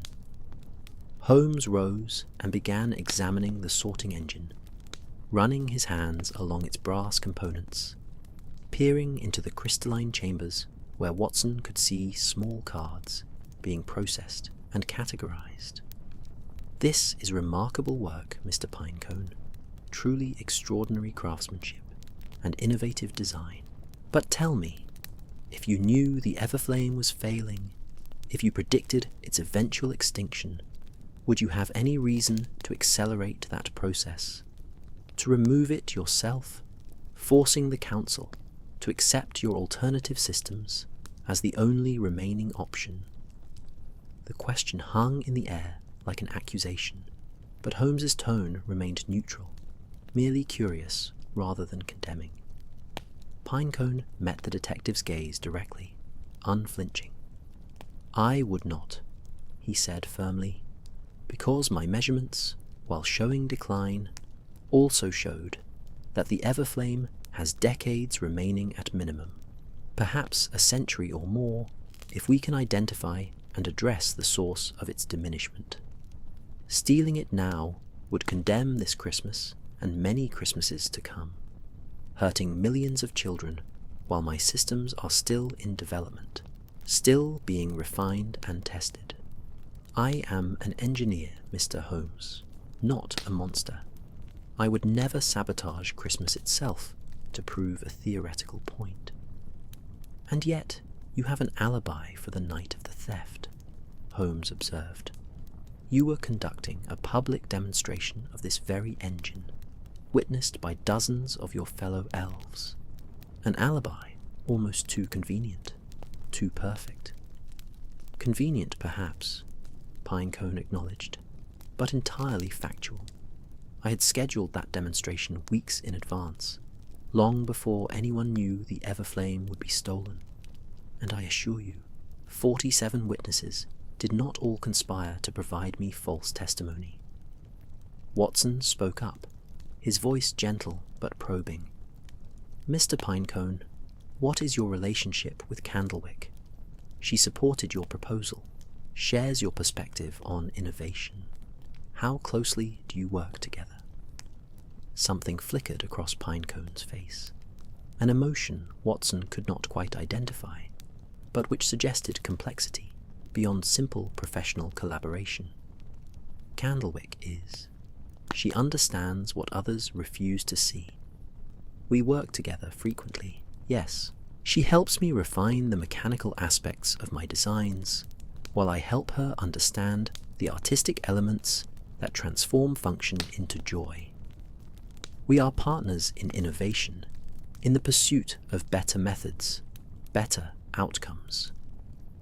"And nothing more than partners?" Holmes asked, his tone suggesting he already knew the answer. Pinecone's jaw tightened again. "What we are to each other is our business, Mr. Holmes, and has no bearing on your investigation. Our professional collaboration is documented, public, supported by records and testimony. Whatever else might exist between us is private, and shall remain so." Holmes nodded, accepting this boundary. "Fair enough. One more question, then I shall allow you to return to your calibrations. The seal of transference beneath the Everflame's pedestal. Do you know of it? Have you ever studied the ancient protocols for relocating the flame?" The change in Pinecone's expression was immediate and dramatic. Genuine surprise, perhaps even shock. "The seal of transference? I have encountered references to it in Maple's historical archives, mentions of protocols used in antiquity during times of great danger. But Mr. Holmes, those protocols require all 7 council members acting in perfect coordination. They cannot be invoked by any individual, no matter how skilled or determined. Are you suggesting—" "I am suggesting nothing yet," Holmes interrupted. "Merely gathering information, assembling pieces that will eventually form a coherent picture. Thank you for your time and candor, Mr. Pinecone. Your passion for your work is evident, as is your genuine concern for Christmas's continuation. These are not the qualities of a casual saboteur." As they stood to leave, Pinecone called after them, "Mr. Holmes, find the truth, whatever it may be. We deserve to know what happened, even if the answer proves uncomfortable. Truth serves better than comfortable ignorance, always." "On that point," Holmes said with a slight smile, "we are in absolute agreement." They departed the workshop, leaving Pinecone to restart his remarkable machine, its rhythmic sounds resuming as they walked back through the corridors. Thistlewick, who had waited outside during the interview, fell into step beside them, his bells chiming softly with each movement. "What did you learn?" Thistlewick asked hopefully. "Did Pinecone reveal anything that helps?" "He revealed much," Holmes said cryptically, "though what it means remains to be determined. Now, I believe I should speak with Candlewick next. Where might we find her? A 7. Candlewick's domain occupied the lower eastern quadrant of the workshop complex, accessible through a spiraling iron staircase that descended into regions where the cheerful chaos of toy-making gave way to the more austere realm of pure engineering. The temperature dropped as they descended, not to the profound cold of the Hall of Perpetual Light, but to the cool efficiency of a space designed for precision work, where heat might warp metal or expand materials beyond acceptable tolerances. The walls here were stone and iron rather than timber, and the lighting came not from candles or gas lamps, but from strange crystalline fixtures that emitted steady, unwavering illumination without flicker or shadow. Watson found himself fascinated by the transition, how the workshop above maintained its cozy, almost whimsical atmosphere, while these lower levels spoke of serious technical mastery, of minds that understood forces and materials with scientific rigor. It reminded him of the difference between a country doctor's cheerful consulting room and the sterile precision of a London teaching hospital's surgical theatre. Both served healing, but through vastly different philosophies and methods. The sound reached them before they arrived at Candlewick's workshop proper, a rhythmic clanging that echoed up the stairwell, metal striking metal with purposeful precision, each blow timed with mathematical regularity. When they reached the heavy oak door marked with brass letters spelling Chief Engineer, Thistlewick knocked firmly, then opened it when a voice called permission to enter. Candlewick's workshop was a study in organized precision. Unlike Pinecone's space with its creative clutter, here every tool hung in its designated place, on walls marked with painted outlines showing exactly where each item belonged. Blueprints covered drafting tables, held flat by brass weights shaped like geometric solids. Shelves contained row upon row of components, gears arranged by size and tooth count, springs sorted by tension and length, screws in graduated containers labelled with specifications Watson could not begin to understand. The entire space spoke of a mind that found beauty in order, comfort in predictability, truth in measurement, and repeatability. At the centre of this ordered universe stood Candlewick herself, bent over an anvil where she was shaping a piece of brass with careful hammer strikes, each blow calculated to achieve specific deformation.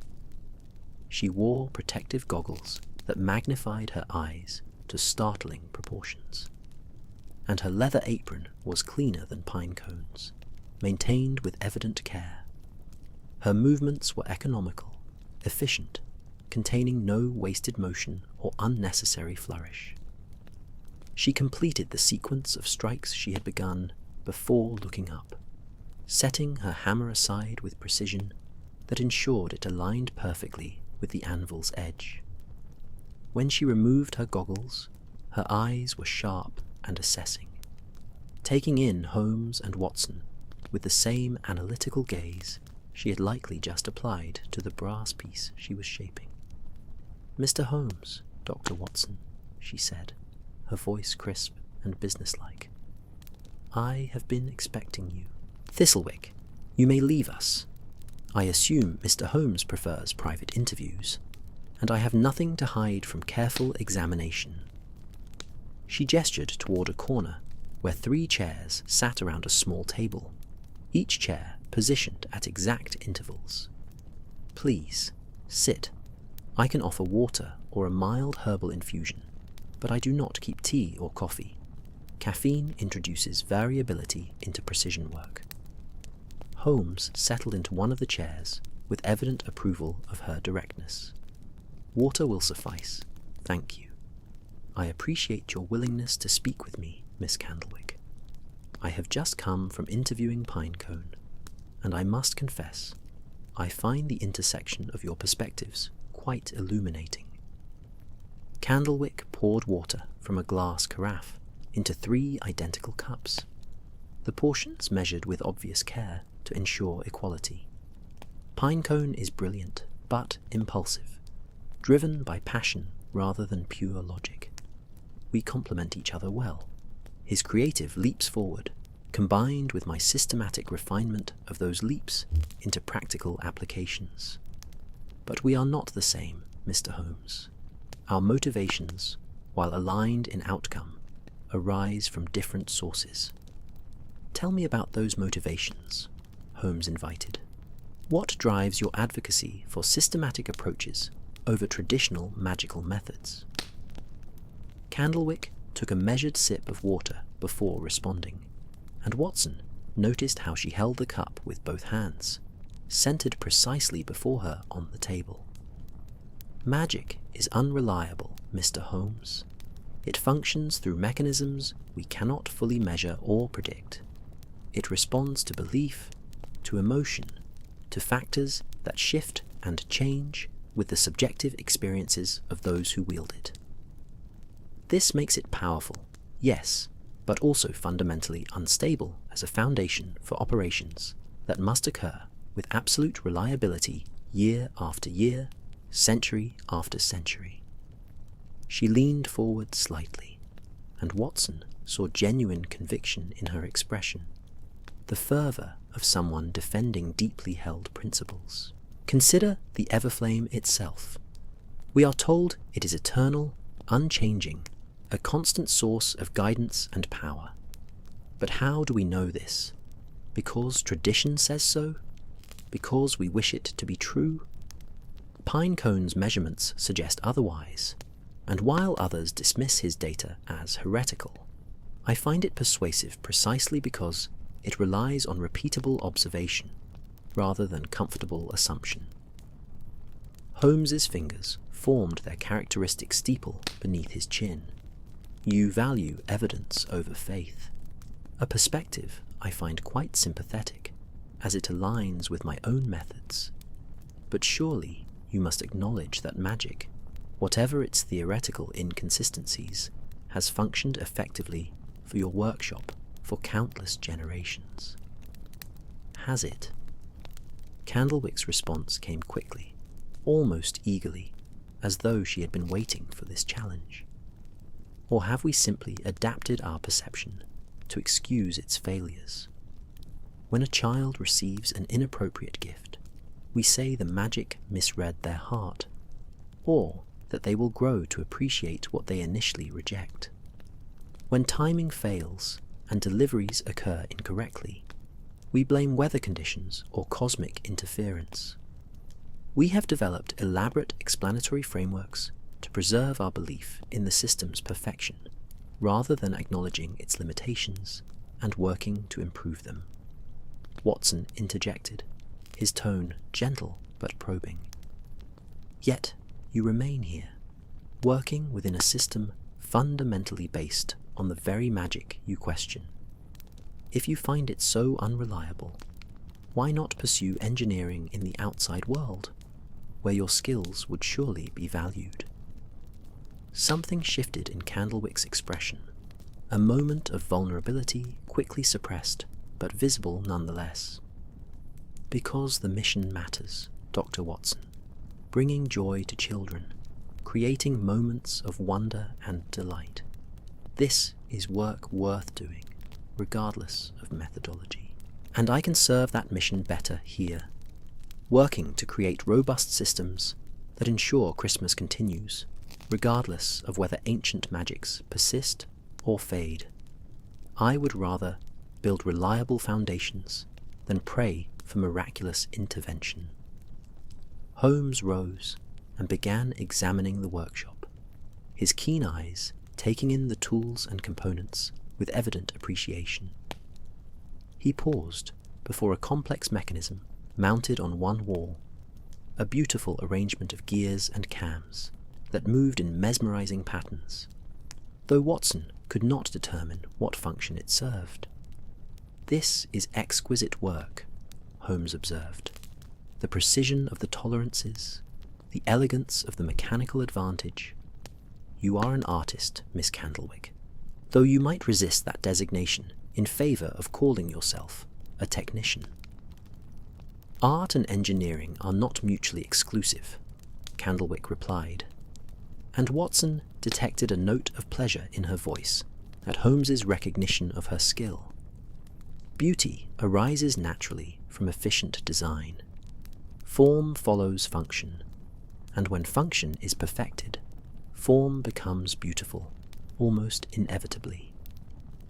Tell me about the night the Everflame was stolen, Holmes said, his tone shifting to that particular quality that signalled his focus narrowing to critical questions.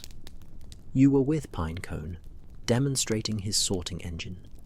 Describe that evening in detail. Who was present? What occurred? Any unusual elements or deviations from expectations? Candlewick's response was immediate and organised, delivered with the clarity of someone accustomed to giving technical reports. The demonstration began at 7 in the evening, precisely as scheduled. 47 elves attended, primarily workshop staff, curious about Pinecone's innovations, but also including 2 council members, Hollyberry and Snowdrop, who came despite their skepticism, which I appreciated as a sign of open-mindedness. The demonstration proceeded according to plan. Pinecone operated the primary controls, while I managed the auxiliary systems, steam pressure, conveyor speed, sorting mechanism calibration. We ran continuous operations from 7 until just past midnight, processing sample gift assignments and demonstrating accuracy rates. You never left, Holmes pressed. Never stepped away, even briefly. Never. The auxiliary systems require constant monitoring. Even a 5-minute absence could result in pressure buildups or mechanical failures. I remained at my station throughout the entire demonstration. She paused, then added with careful precision, though I should note that my station was positioned such that I could not see Pinecone continuously. His control panel was on the opposite side of the sorting engine, visible to the audience, but not to me. However, dozens of witnesses can confirm his presence throughout the evening. Watson saw Holmes's eyes sharpen at this detail. So you can personally verify only your own continuous presence, not Pinecone's, despite being together during the demonstration. Correct, Candlewick acknowledged, though I heard his voice frequently as he explained various aspects of the engine's function to the audience, and the machine's operation would have immediately revealed his absence. Certain adjustments to the primary controls were necessary throughout the demonstration, adjustments only he knows how to perform. Holmes returned to his seat, his expression thoughtful. You mentioned that 2 council members attended, Hollyberry and Snowdrop. What of the others? Maple, Silverbell, Thistlewick? Maple has refused to attend any demonstration of Pinecone's work, considering it a waste of time to examine what he views as mechanical blasphemy. Silverbell sends her regrets, but remains focused on her duties with the Everflame. Thistlewick. Candlewick hesitated, and Watson noticed a slight tightening around her eyes. Thistlewick attends council meetings, but avoids taking strong positions on our philosophical disputes. He has not attended any of Pinecone's demonstrations, though he has never explicitly opposed them either. And your relationship with Pinecone, Holmes said, his tone carefully neutral. It extends beyond professional collaboration, does it not? The question hung in the air, and Watson watched colour rise in Candlewick's cheeks, a rare display of emotion from someone who seemed to pride herself on rational control. What passes between Pinecone and myself is private, Mr. Holmes, and I fail to see how it relates to your investigation. We are colleagues. We share intellectual interests. We support each other's work. Whether there exists anything beyond that is not information I am prepared to share with strangers, regardless of their investigative credentials. Fair enough, Holmes said, though Watson suspected his friend had learned what he needed to know from the non-answer itself. One final question then. The seal of transference. Are you familiar with it? Have you studied the ancient protocols for relocating the Everflame? Candlewick's expression showed genuine puzzlement. The seal of transference? I have heard the term, but know nothing specific about it. My studies focus on practical engineering, not ancient magical rituals. Why do you ask? Because evidence suggests the Everflame was not stolen in the conventional sense, but rather relocated using protocols that require all 7 council members acting in coordination. Yet, none of you remember performing such an action. The implications of this statement clearly struck Candlewick with force. Her hands, which had been resting calmly on the table, suddenly gripped its edge. All 7 of us, acting together. But that is impossible. We would remember such an extraordinary action, unless... She trailed off, and Watson saw understanding begin to dawn in her eyes.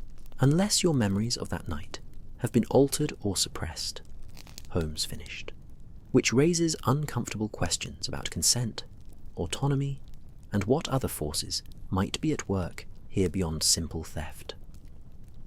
Candlewick stood abruptly, her chair scraping against the stone floor with a harsh sound that echoed in the precise space.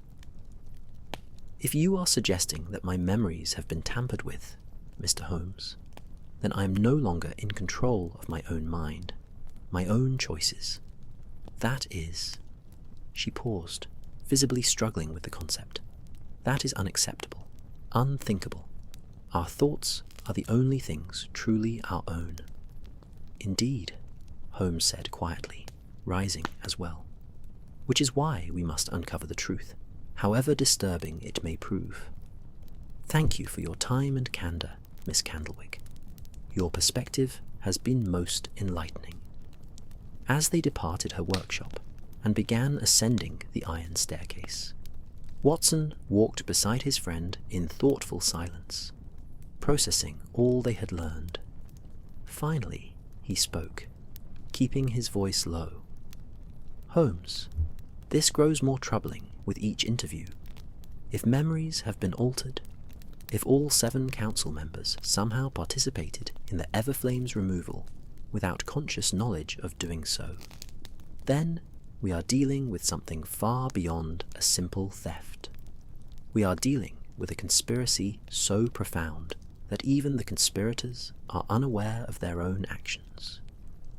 Precisely, Watson, Holmes replied, his voice carrying that note of grim satisfaction that accompanied the recognition of a truly complex puzzle. We are not investigating a crime. We are investigating a mystery that involves the very nature of choice, memory, and magical compulsion. And somewhere in this workshop, someone knows the truth. Someone who orchestrated this elaborate deception while leaving all the principals believing themselves innocent. They emerged into the upper levels where evening had fallen, the windows showing darkness beyond, and the aurora's dance painting the sky with otherworldly colours.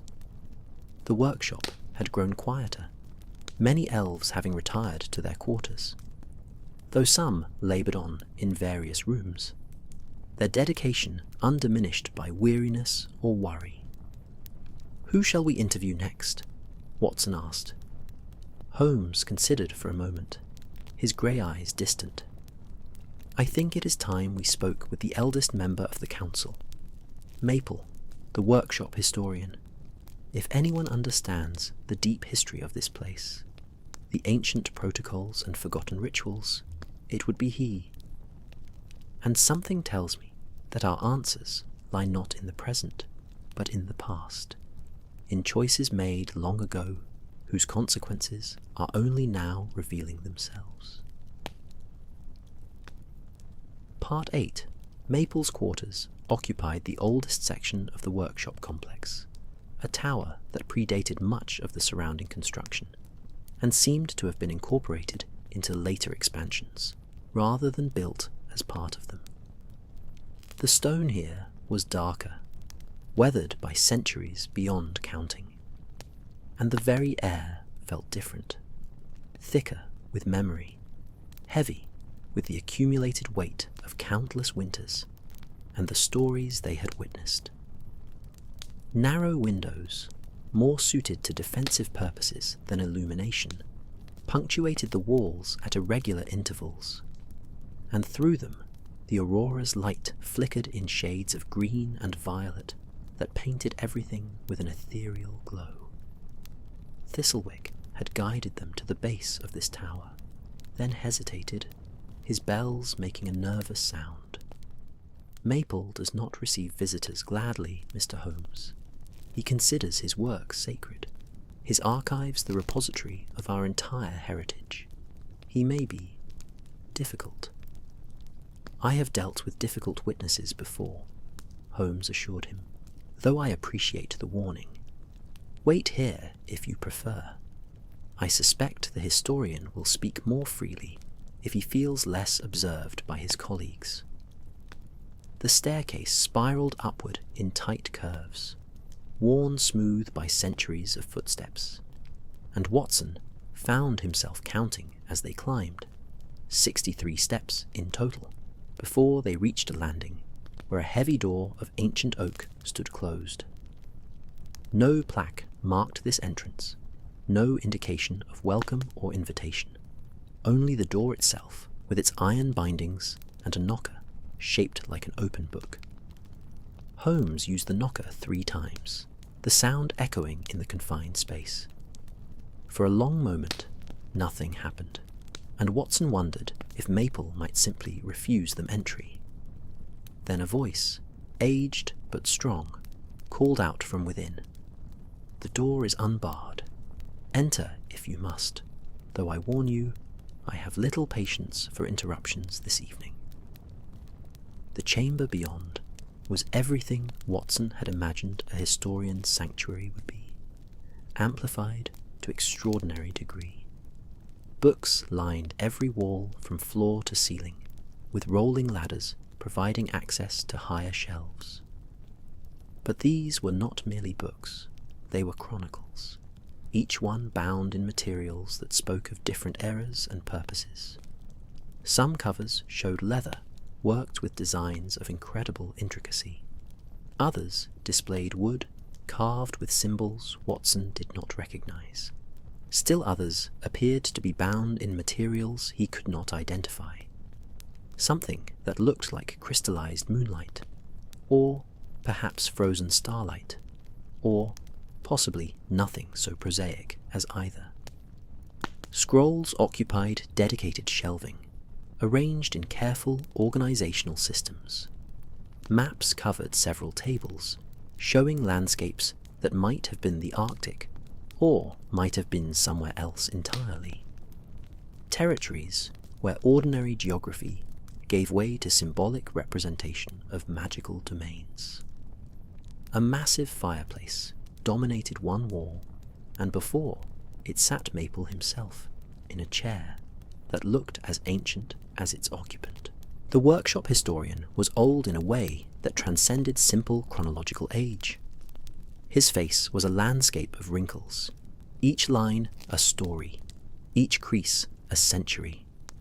His hair, long and white as fresh snow, fell past his shoulders and merged with a beard of equal length and colour.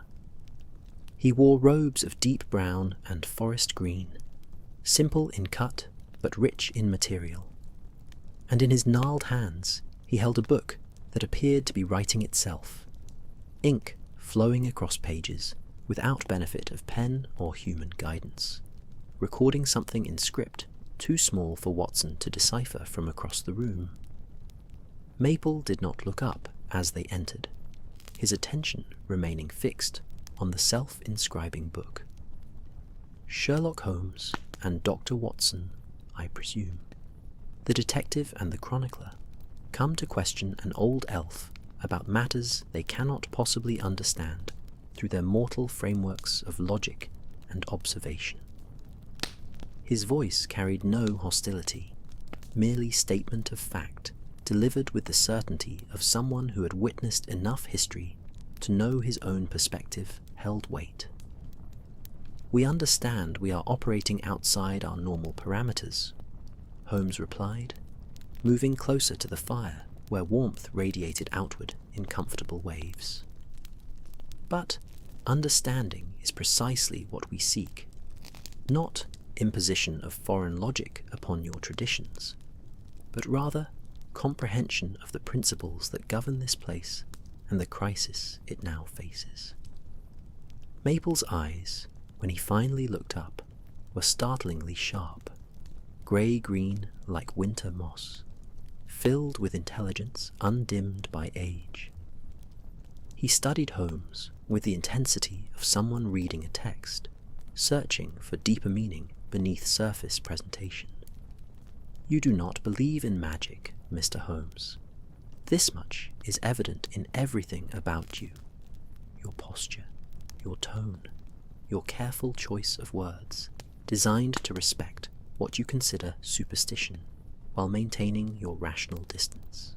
Yet here you stand in a place that exists because magic is real, speaking to an elf who should not exist according to your empirical worldview. How do you reconcile this contradiction?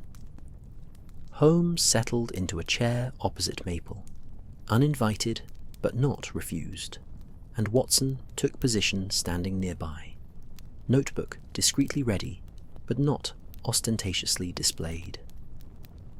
I reconcile it by acknowledging that my understanding of natural law may be incomplete, rather than insisting reality conform to my limited perception. Magic, as you call it, may simply be science I do not yet comprehend, forces and principles that operate according to rules I have not discovered. This does not make them supernatural, merely unexplained.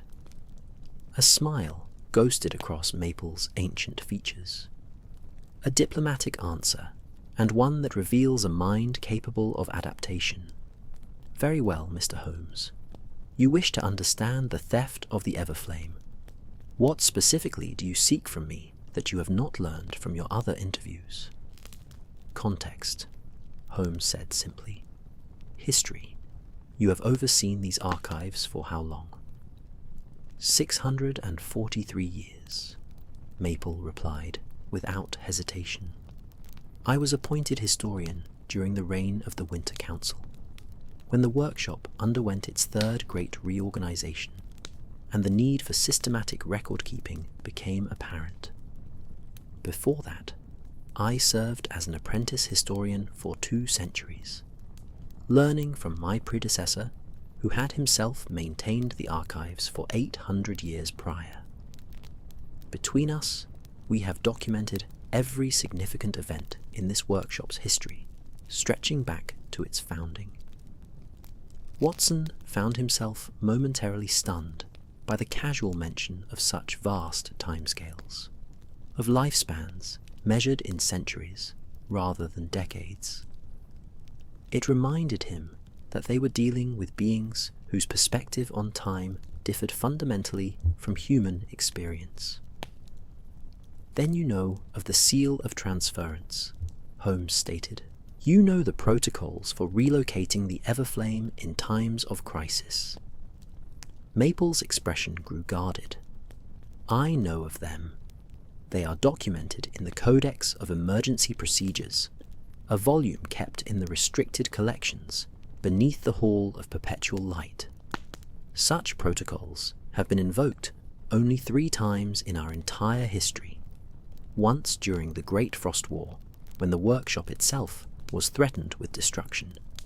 Once during the Plague of Despair, when human suffering nearly extinguished all childhood joy.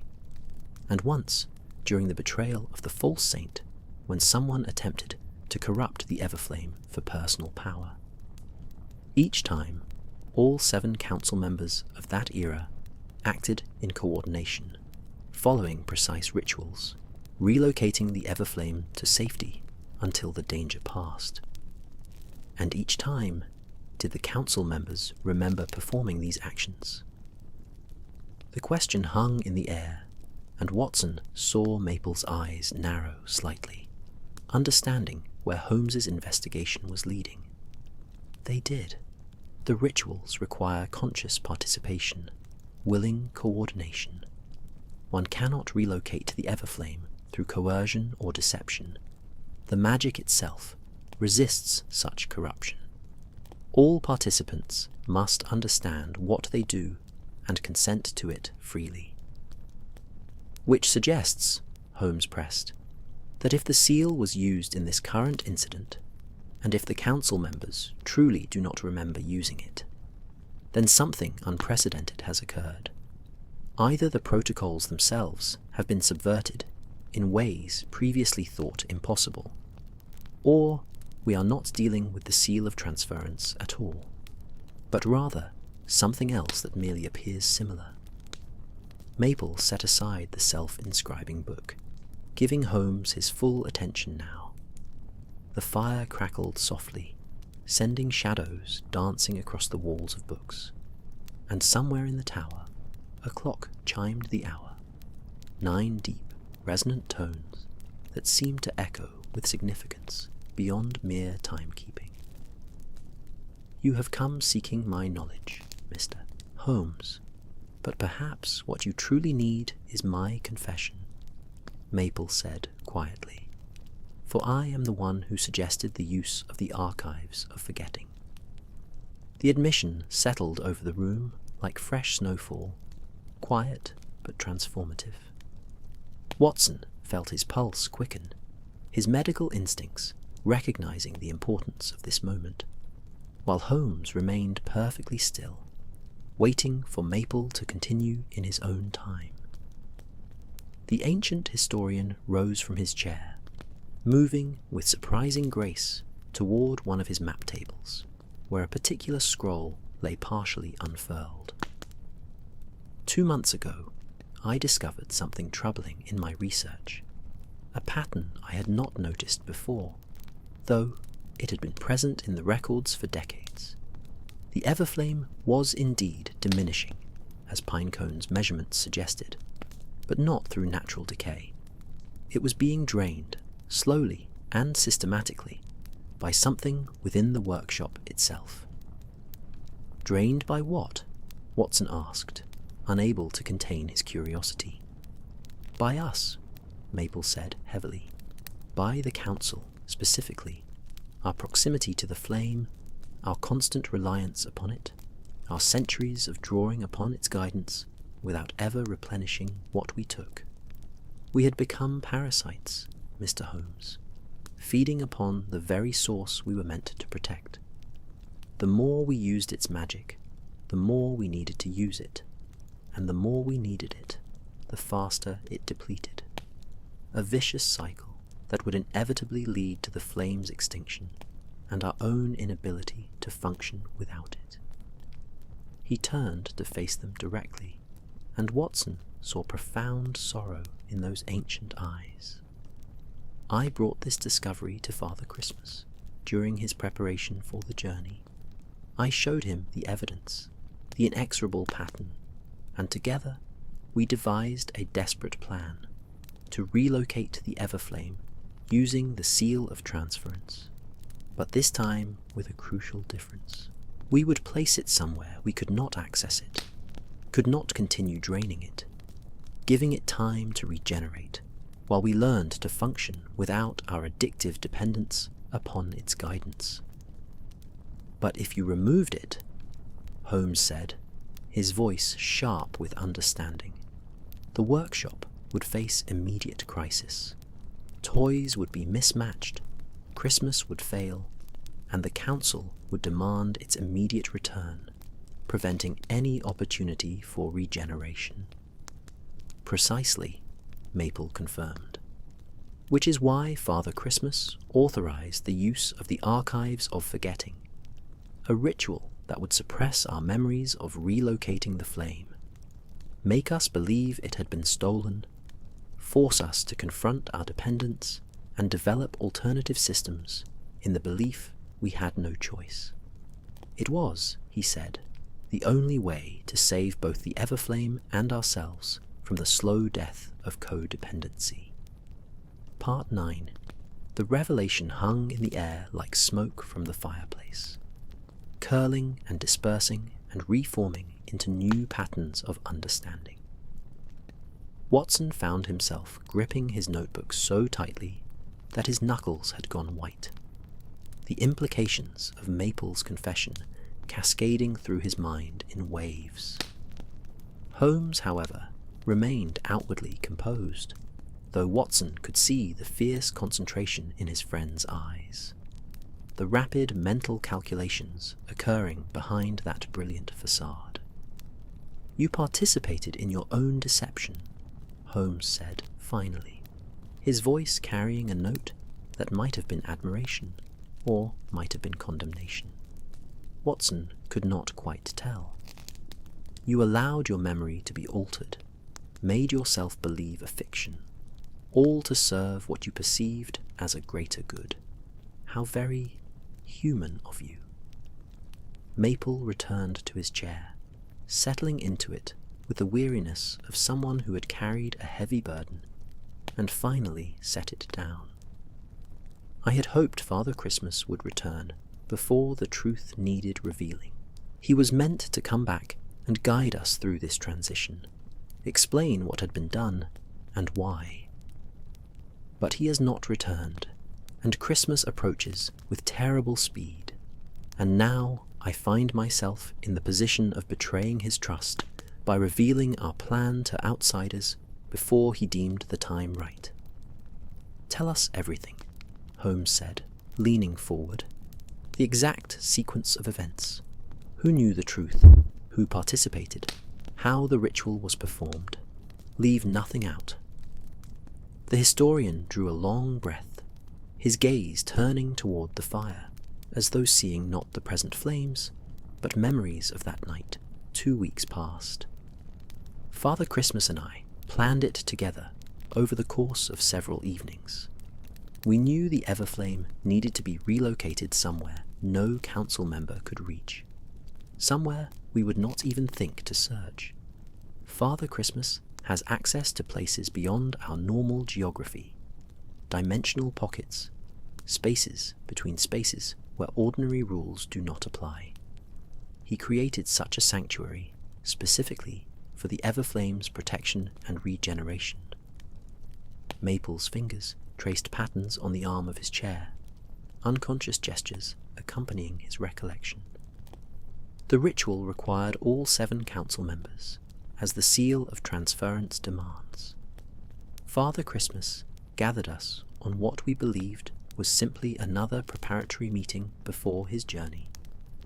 He led us to the Hall of Perpetual Light, under the pretense of performing a blessing ceremony for the upcoming Christmas season.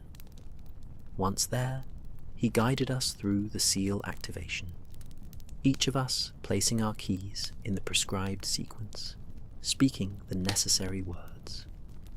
Most of us did not realize what we were doing.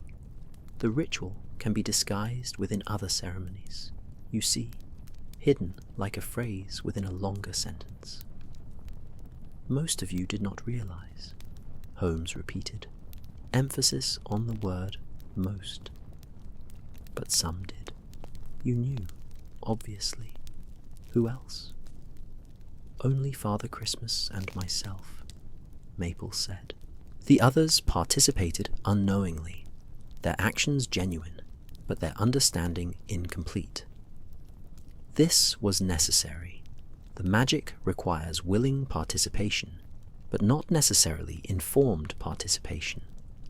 They consented to blessing the flame for the season ahead. They simply did not know that blessing included relocation." Watson shifted his weight, his medical ethics troubled by this revelation. "That seems a rather fine distinction, Mr. Maple. Consent obtained through incomplete information is hardly genuine consent. You manipulated your colleagues into performing actions they would likely have opposed had they understood their true nature." "Yes," Maple acknowledged simply, and Watson saw no attempt at justification, no defensive rationalization. "We did, and I have wrestled with the morality of this choice every day since. But consider the alternative, Doctor. If we had been honest, if we had explained that the Everflame must be taken away, and we must learn to function without it. At least half the council would have refused.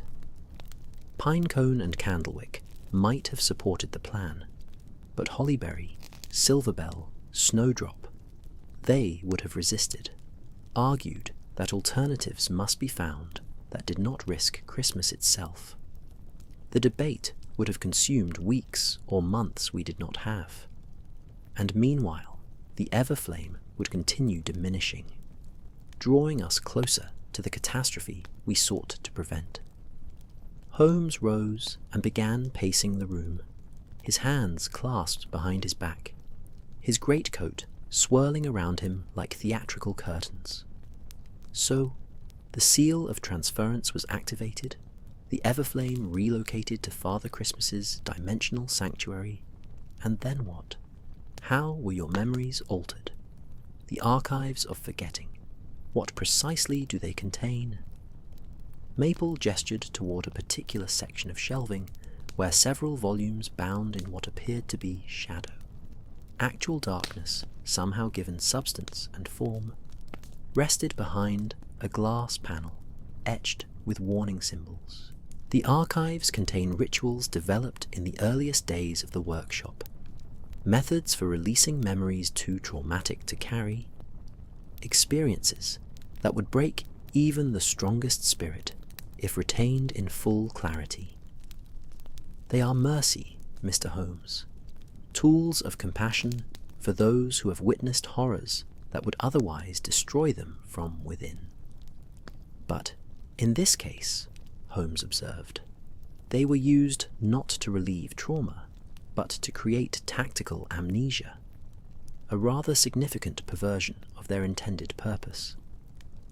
Perhaps, Maple conceded, though Father Christmas argued that watching the Everflame be taken away, knowing Christmas itself hung in balance, would indeed be traumatic for most council members. The forgetting was both strategic and compassionate. It spared them the anguish of conscious choice while achieving the necessary outcome. Watson found himself drawn to the glass panel, examining the shadow-bound volumes with fascinated unease. How does the ritual work? How does one selectively erase specific memories while leaving others intact? Through careful crafting of the forgetting ceremony, Maple explained. The ritual requires precise definition of what is to be forgotten, not just events, but the emotions attached to them, the connections to other memories that might trigger recollection. Father Christmas performed the ceremony himself after we completed the seal of transference. He wove the forgetting around our recent actions, making us believe we had simply attended a standard blessing ceremony, and then retired to our quarters.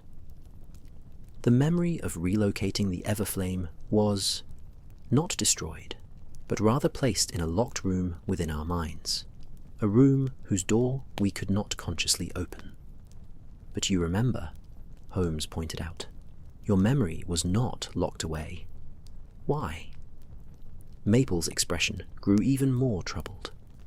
Because someone needed to remember, someone who could reveal the truth if circumstances required it. Father Christmas insisted I maintain my full memory, serve as the keeper of this secret until he returned. He said I was strong enough to carry this burden, that my centuries of historical perspective would allow me to maintain the necessary discretion while bearing the weight of our deception. The fire crackled loudly, and a log shifted, sending up a spray of sparks that glowed briefly before fading. Outside the narrow windows, the aurora continued its celestial dance, indifferent to the human dramas and elven dilemmas unfolding in the tower below. So Father Christmas departed on his journey, Holmes said, piecing the narrative together, leaving you alone with full knowledge, while your colleagues stumbled through increasing confusion and suspicion, each suspecting the others of theft, the workshop falling into disarray without the Everflame's guidance. How long did Father Christmas expect this situation to persist before he returned to explain everything? 2 weeks, Maple said quietly. He calculated that 2 weeks of struggling without the Everflame would be sufficient to demonstrate our dependence, while still leaving enough time before Christmas to implement alternative systems and ensure the holiday's success.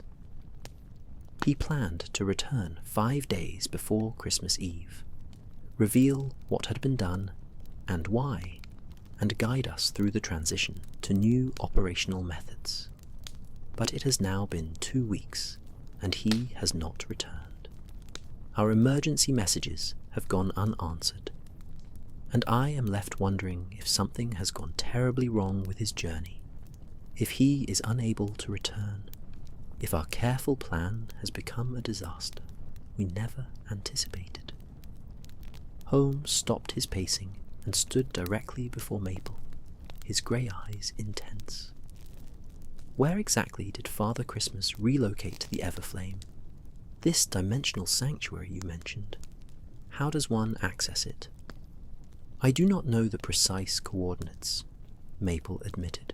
Father Christmas created the space himself, and only he knows how to navigate there. He said it was necessary if any of us could access the Everflame's location, even subconsciously, we might find ways to reach it despite our best intentions. The addiction runs deep, Mr. Holmes.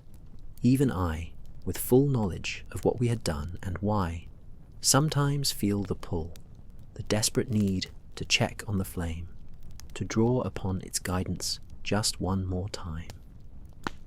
Watson had been listening to all of this with growing concern, his practical nature troubled by the layers of deception and manipulation, however well-intentioned. Mr. Maple, forgive my bluntness, but it seems to me you have simply traded one problem for another. The Council may have been dependent on the Everflame, but now you are all dependent on Father Christmas's return. Without him, you cannot access the flame, cannot restore normal operations, cannot even fully understand what has been done to you. You have placed absolute trust in one individual's judgment and ability to return as promised. What if something prevents his return?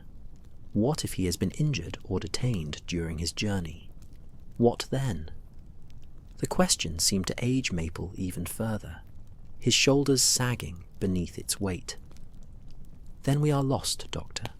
Then Christmas fails, children wake to disappointment, and the work of centuries crumbles because we placed too much faith in a desperate plan conceived in crisis.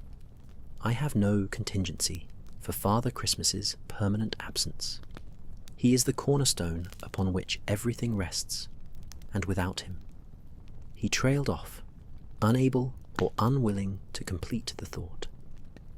Holmes had moved to one of the windows, looking out at the aurora-painted darkness, his silhouette sharp against the ethereal light. 5 days until Christmas Eve, he said quietly, almost to himself. 5 days to either locate Father Christmas and bring him back, or to find an alternative method of accessing the dimensional sanctuary and retrieving the Everflame ourselves. 2 impossible tasks, or possibly 1 impossible task, with 2 approaches.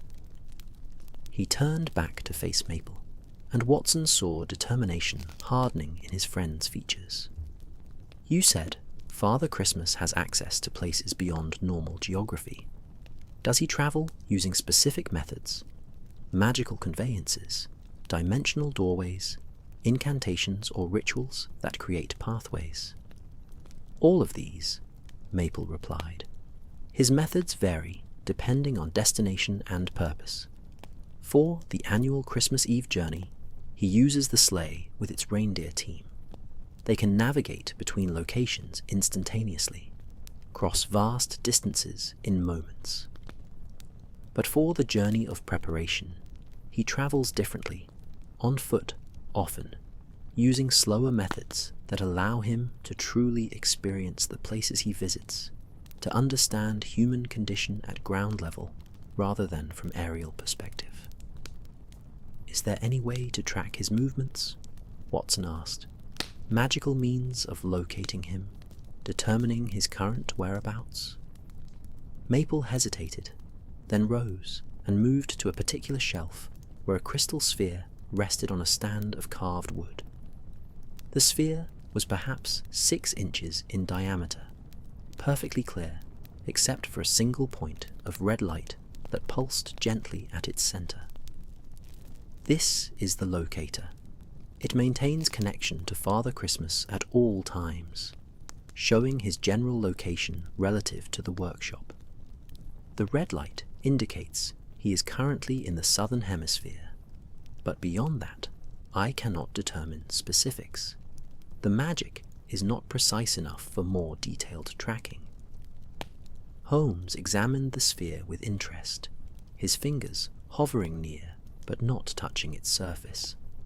Southern hemisphere. That narrows the possibilities from impossible to merely improbable. Can you determine if he is moving or stationary? The light pulses when he moves, remains steady when he stays in one place. As you can see, it is pulsing. He continues his journey, traveling from place to place. This at least suggests he has not been harmed or imprisoned, that he remains free to move as intended.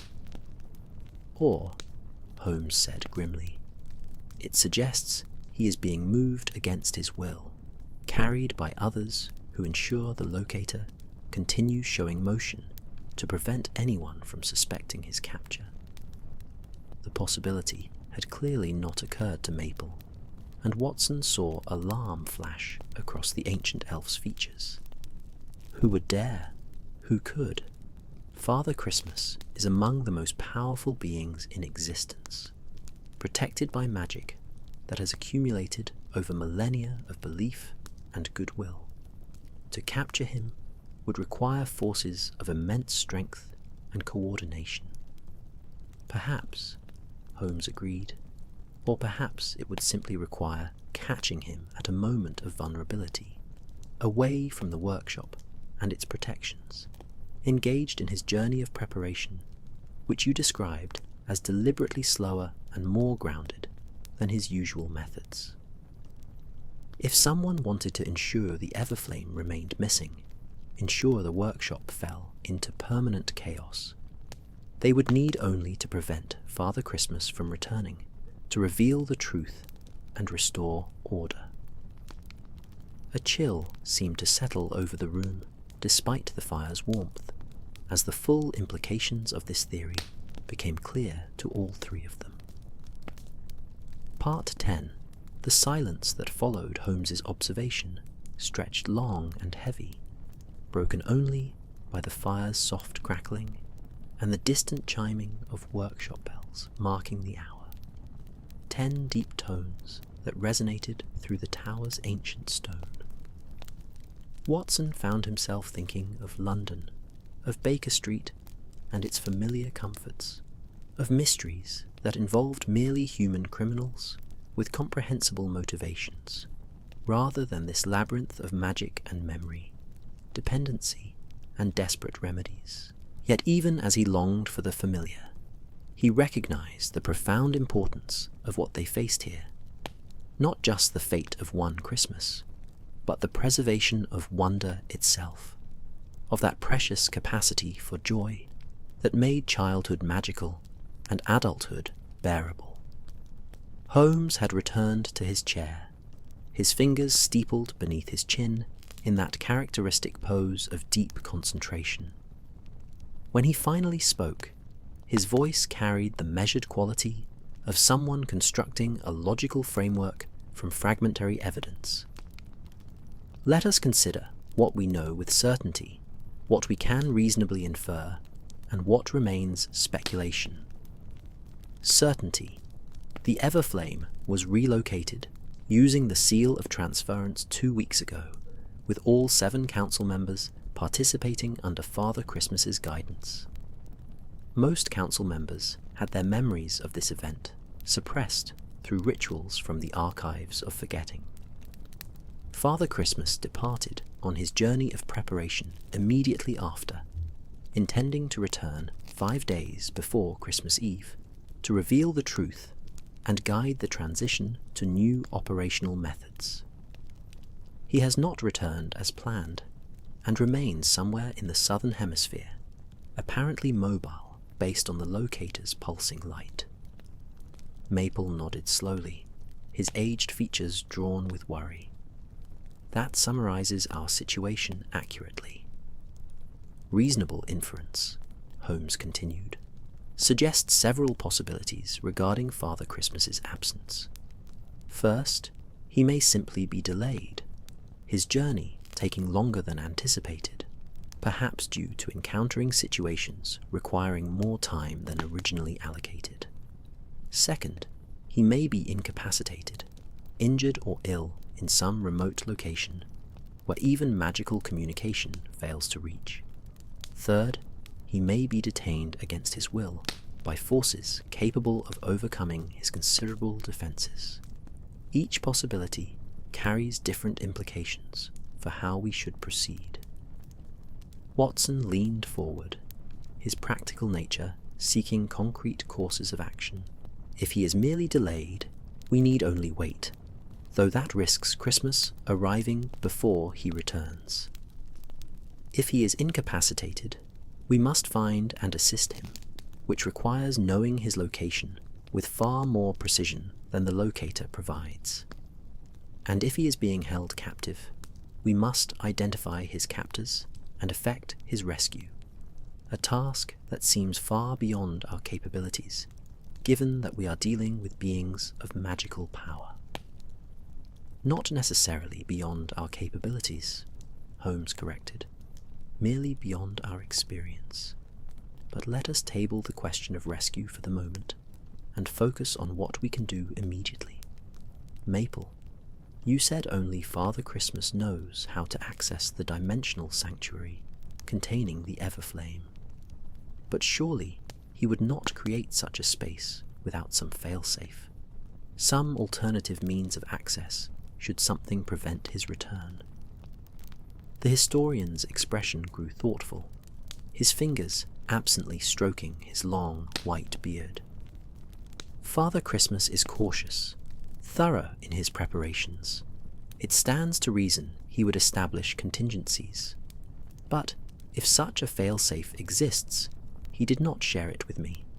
Perhaps he documented it elsewhere, in personal records kept private even from the council. Where would such records be kept? Holmes asked immediately. His private chambers, most likely. They occupy the highest room in the central tower. No one enters without explicit invitation, and even I, after 6 centuries of service, have been admitted only a handful of times. They are his sanctuary, the one space in this entire workshop where he can retreat from the constant demands of his position. Holmes stood with sudden decision. Then we must examine those chambers. If a failsafe exists, if there is any information that might help us locate him or access the Everflame directly, we will find it there. Maple's face showed conflict, the pull between loyalty to tradition and the practical necessities of their crisis. To enter Father Christmas's private chambers without his permission would be a profound violation of trust, Mr. Holmes. It goes against everything we hold sacred about privacy and personal boundaries. And yet, Holmes countered, his voice gentle but firm, Father Christmas himself violated those same principles when he orchestrated the memory suppression of the council members. He chose pragmatism over principle, in service of what he believed was the greater good. I propose we make the same choice, for the same reason. If we find nothing useful, no harm is done. If we find information that enables us to resolve this crisis, then the violation will be justified by its necessity. Watson watched the internal struggle play out across Maple's ancient features, saw the moment when practical need won over traditionalist resistance. "Very well," the historian said quietly. "I will take you there, but we go alone, just the three of us. The fewer who know about this breach of protocol, the better." They departed Maple's tower, descending the 63 steps in silence, each man lost in his own thoughts.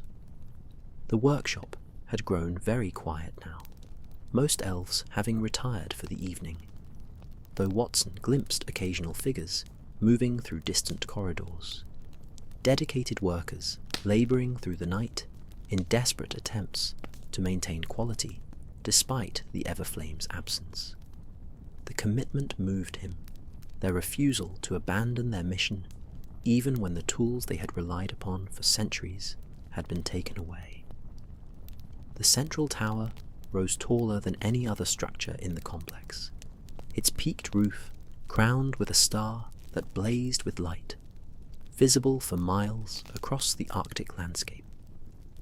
They climbed spiral stairs that grew narrower as they ascended, passing several landings where doors led to administrative offices and meeting chambers.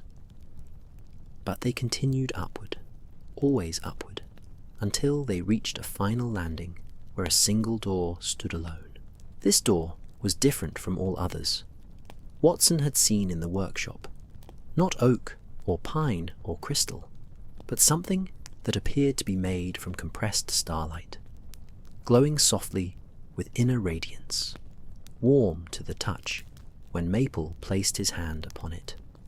The historian spoke words in a language Watson did not recognize, syllables that seemed to resonate with harmonics beyond normal human hearing, and the door responded by dissolving, not opening, but rather ceasing to exist, leaving an archway through which they could pass. Father Christmas's private chambers proved surprisingly modest, given the power and importance of their occupant. The space was circular, perhaps 30 feet in diameter, with windows offering panoramic views of the Arctic night and the aurora's eternal dance. A simple bed occupied one section, made up with quilts that appeared hand-stitched with patterns showing children from every nation and era. Bookshelves lined much of the curved wall, though these books differed from those in Maple's tower. Here, Watson saw journals, personal writings, volumes that appeared to be gifts from grateful recipients over countless years. A desk stood before one window, its surface bearing papers, correspondence, a well-used pen and inkwell. But what dominated the room, what immediately captured Holmes's attention, was a large map spread across a central table. This map showed the entire world, but rendered in ways that defied conventional cartography. Locations were marked not by their physical positions, but by their emotional significance, their capacity for joy or suffering, their need for attention and care. Lines of light connected various points, forming a web of relationships and influences that pulsed with gentle luminescence. "The journey map," Maple explained, moving to stand beside the table. "Father Christmas uses it to plan his annual journey of preparation, identifying where human need is greatest, where joy needs rekindling, where despair threatens to overwhelm hope. These glowing points represent his intended destinations this year." Holmes bent over the map, his sharp eyes tracking the lines and points with fierce concentration. Watson joined him, noting that one particular point in what appeared to be somewhere in South America glowed brighter red than the others, pulsing in rhythm that seemed to match the locator's pulse. "There," Holmes said, his finger hovering over the bright red point. "That is where he is now, or at least where the locator believes him to be." Can you determine the specific location from this map? Maple studied the markings carefully, his aged eyes moving across symbols and notations only he could read. The southern Andes, high in the mountains. There is a village there, San Miguel de Esperanza, Saint Michael of Hope. It appears on Father Christmas's map as a place of great need, where poverty and isolation threaten to extinguish the simple joys that make life bearable. He would have gone there to understand their struggles, to ensure Christmas reaches even the most forgotten corners of the world. Then that is where we must go, Holmes declared. If Father Christmas is delayed or incapacitated or detained, we will find him there and either assist his return or learn from him how to access the dimensional sanctuary containing the Everflame. Watson, are you prepared for a journey to the Andes? I warn you, it will be considerably more arduous than our trip from Baker Street to the workshop. Watson straightened his shoulders, feeling that old military resolve asserting itself, the readiness for difficult duty that had never quite left him, despite years of comfortable civilian life. I am prepared, Holmes, though I confess I have no idea how we will reach the Andes from the Arctic within the time we have available. Even with the fastest ships and trains, such a journey would consume days we cannot spare. Maple's expression showed both reluctance and determination. The workshop has resources for rapid travel. The sleigh itself is prepared for Father Christmas's return, though using it without his authorization would be another significant violation of protocol. However, given the circumstances, he trailed off, then seemed to reach a decision. Come, if we are to attempt this rescue, we must prepare properly, and I believe I know someone who can help us navigate both the physical journey and the magical complications we are likely to encounter. They descended from the tower, moving now with urgent purpose through corridors that had grown familiar over the past hours. Maple led them toward the outer sections of the complex, to buildings Watson had glimpsed but not yet entered.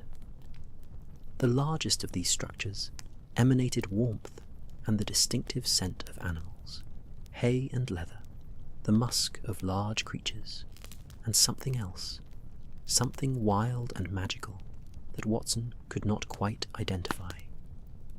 The reindeer stables exceeded anything Watson had imagined. Individual stalls, each large enough to house a draft horse, lined both sides of a central corridor that stretched 100 feet or more. But the occupants of these stalls were no ordinary animals. They stood taller than any reindeer Watson had seen in illustrations, with coats that seemed to shimmer with inner light, antlers that branched in patterns too complex and symmetrical to be purely natural.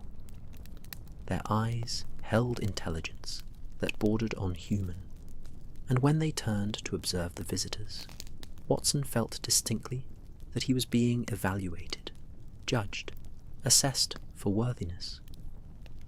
In the farthest stall, separated from the others, stood a reindeer whose nose glowed with gentle red luminescence, not bright enough to hurt the eyes, but constant, warm, unmistakable. This could only be Rudolph, the most famous of Father Christmas's team, and even from a distance, Watson could sense the creature's restlessness, the anxiety that came from knowing something was wrong with the natural order of things. A female elf emerged from a side room. Snowdrop, Watson recalled from the council meeting, the one who managed the stables and flight preparations. Her clothing bore stains of honest labour, hay clinging to her cap, and her hands showed the calluses of someone who worked directly with the animals, rather than merely supervising from a distance. Her face, when she saw Maple accompanied by Holmes and Watson, showed surprise, quickly transforming to wariness. "Maple, what brings you to the stables at this hour, and with our visitors?" Her tone carried suspicion. Clearly, news of Holmes's investigation had spread throughout the workshop, and not everyone welcomed external scrutiny of their operations. "Snowdrop, we require the sleigh," Maple said, without preamble. "Mr. Holmes has determined that we must travel to the southern Andes immediately if we hope to locate Father Christmas and resolve our crisis before Christmas Eve arrives. I know this is highly irregular, but circumstances demand irregular actions." Snowdrop's expression hardened. "The sleigh is prepared only for Father Christmas himself. I cannot authorize anyone else to use it, certainly not outsiders who arrived here less than a day ago. The risks are too great. The magic that powers the sleigh requires attunement to its driver, and without proper preparation, a journey could end in catastrophe." Holmes stepped forward, his voice carrying that particular quality of persuasive reason that had convinced countless skeptics over his years of investigation. "Miss Snowdrop, I understand your concerns and respect your dedication to proper protocol, but consider the alternative. If we do nothing, if we wait for Father Christmas to return on his own schedule, Christmas may arrive with the Everflame still missing, children disappointed, and the work you have devoted your life to crumbling into failure. Maple has revealed the truth. Father Christmas orchestrated the Everflame's relocation as a desperate measure to save it from depletion caused by the Council's dependence. But his plan required his timely return, and that return has not occurred. We must act or accept that everything you care about will be lost." The reindeer in their stalls had grown quiet during this exchange, as though they too were listening, waiting to see how their caretaker would respond. Snowdrop looked from Holmes to Maple to Watson, her internal struggle visible in the tension of her shoulders. The way her hands gripped each other so tightly, her knuckles whitened. Finally, she released a long breath that seemed to carry weeks of accumulated tension. "Very well. I will prepare the team, not the full complement of 9 that Father Christmas typically uses for his Christmas Eve journey, but a smaller configuration suitable for rapid point-to-point travel. 4 reindeer, including Rudolph. He knows Father Christmas's essence better than any, and if anyone can locate him, it is Rudolph. But I am coming with you. I will not send the team into unknown danger without someone who understands their needs and capabilities." "Your assistance would be most welcome," Holmes said, with evident relief. "How quickly can we depart?" "Give me 30 minutes to ready the team and provisions. Dress warmly. The journey will be cold despite the sleigh's protections, and the Andes are inhospitable at altitude even in summer." She paused, then added with grim determination, "And pray we are not too late, whatever we hope to accomplish." As Snowdrop moved to begin her preparations, Watson found himself standing before Rudolph's stall. The famous reindeer regarded him with eyes that held depths of wisdom and sorrow, that red nose glowing softly in the stable's dimness. Watson reached out slowly, and Rudolph extended his massive head, allowing the doctor to touch his muzzle, to feel the warmth and reality of this impossible creature. "We will find him," Watson whispered, more to himself than to the reindeer. "We will bring him home and set this right." Rudolph's eyes seemed to acknowledge the promise, and in that moment, Watson felt the full weight of what they had undertaken. A quest not just to solve a mystery, but to preserve something precious and fragile. The magic that made children believe in goodness, that kept wonder alive in a world too often harsh and practical. This was why they had come, why they would risk the journey ahead. Not for glory or recognition, but because some things were worth preserving regardless of cost. And so, as the aurora danced overhead and the workshop continued its anxious labours, preparations began for a journey that would carry them from the Arctic to the Andes, from the realm of magic to the world of human suffering, in search of answers that might save Christmas itself. If you enjoyed this journey into mystery and wonder, dear listener, please consider subscribing to hear more stories like this one. Leave a like if this tale brought you comfort, and share it with others who might need a gentle story to guide them toward peaceful sleep.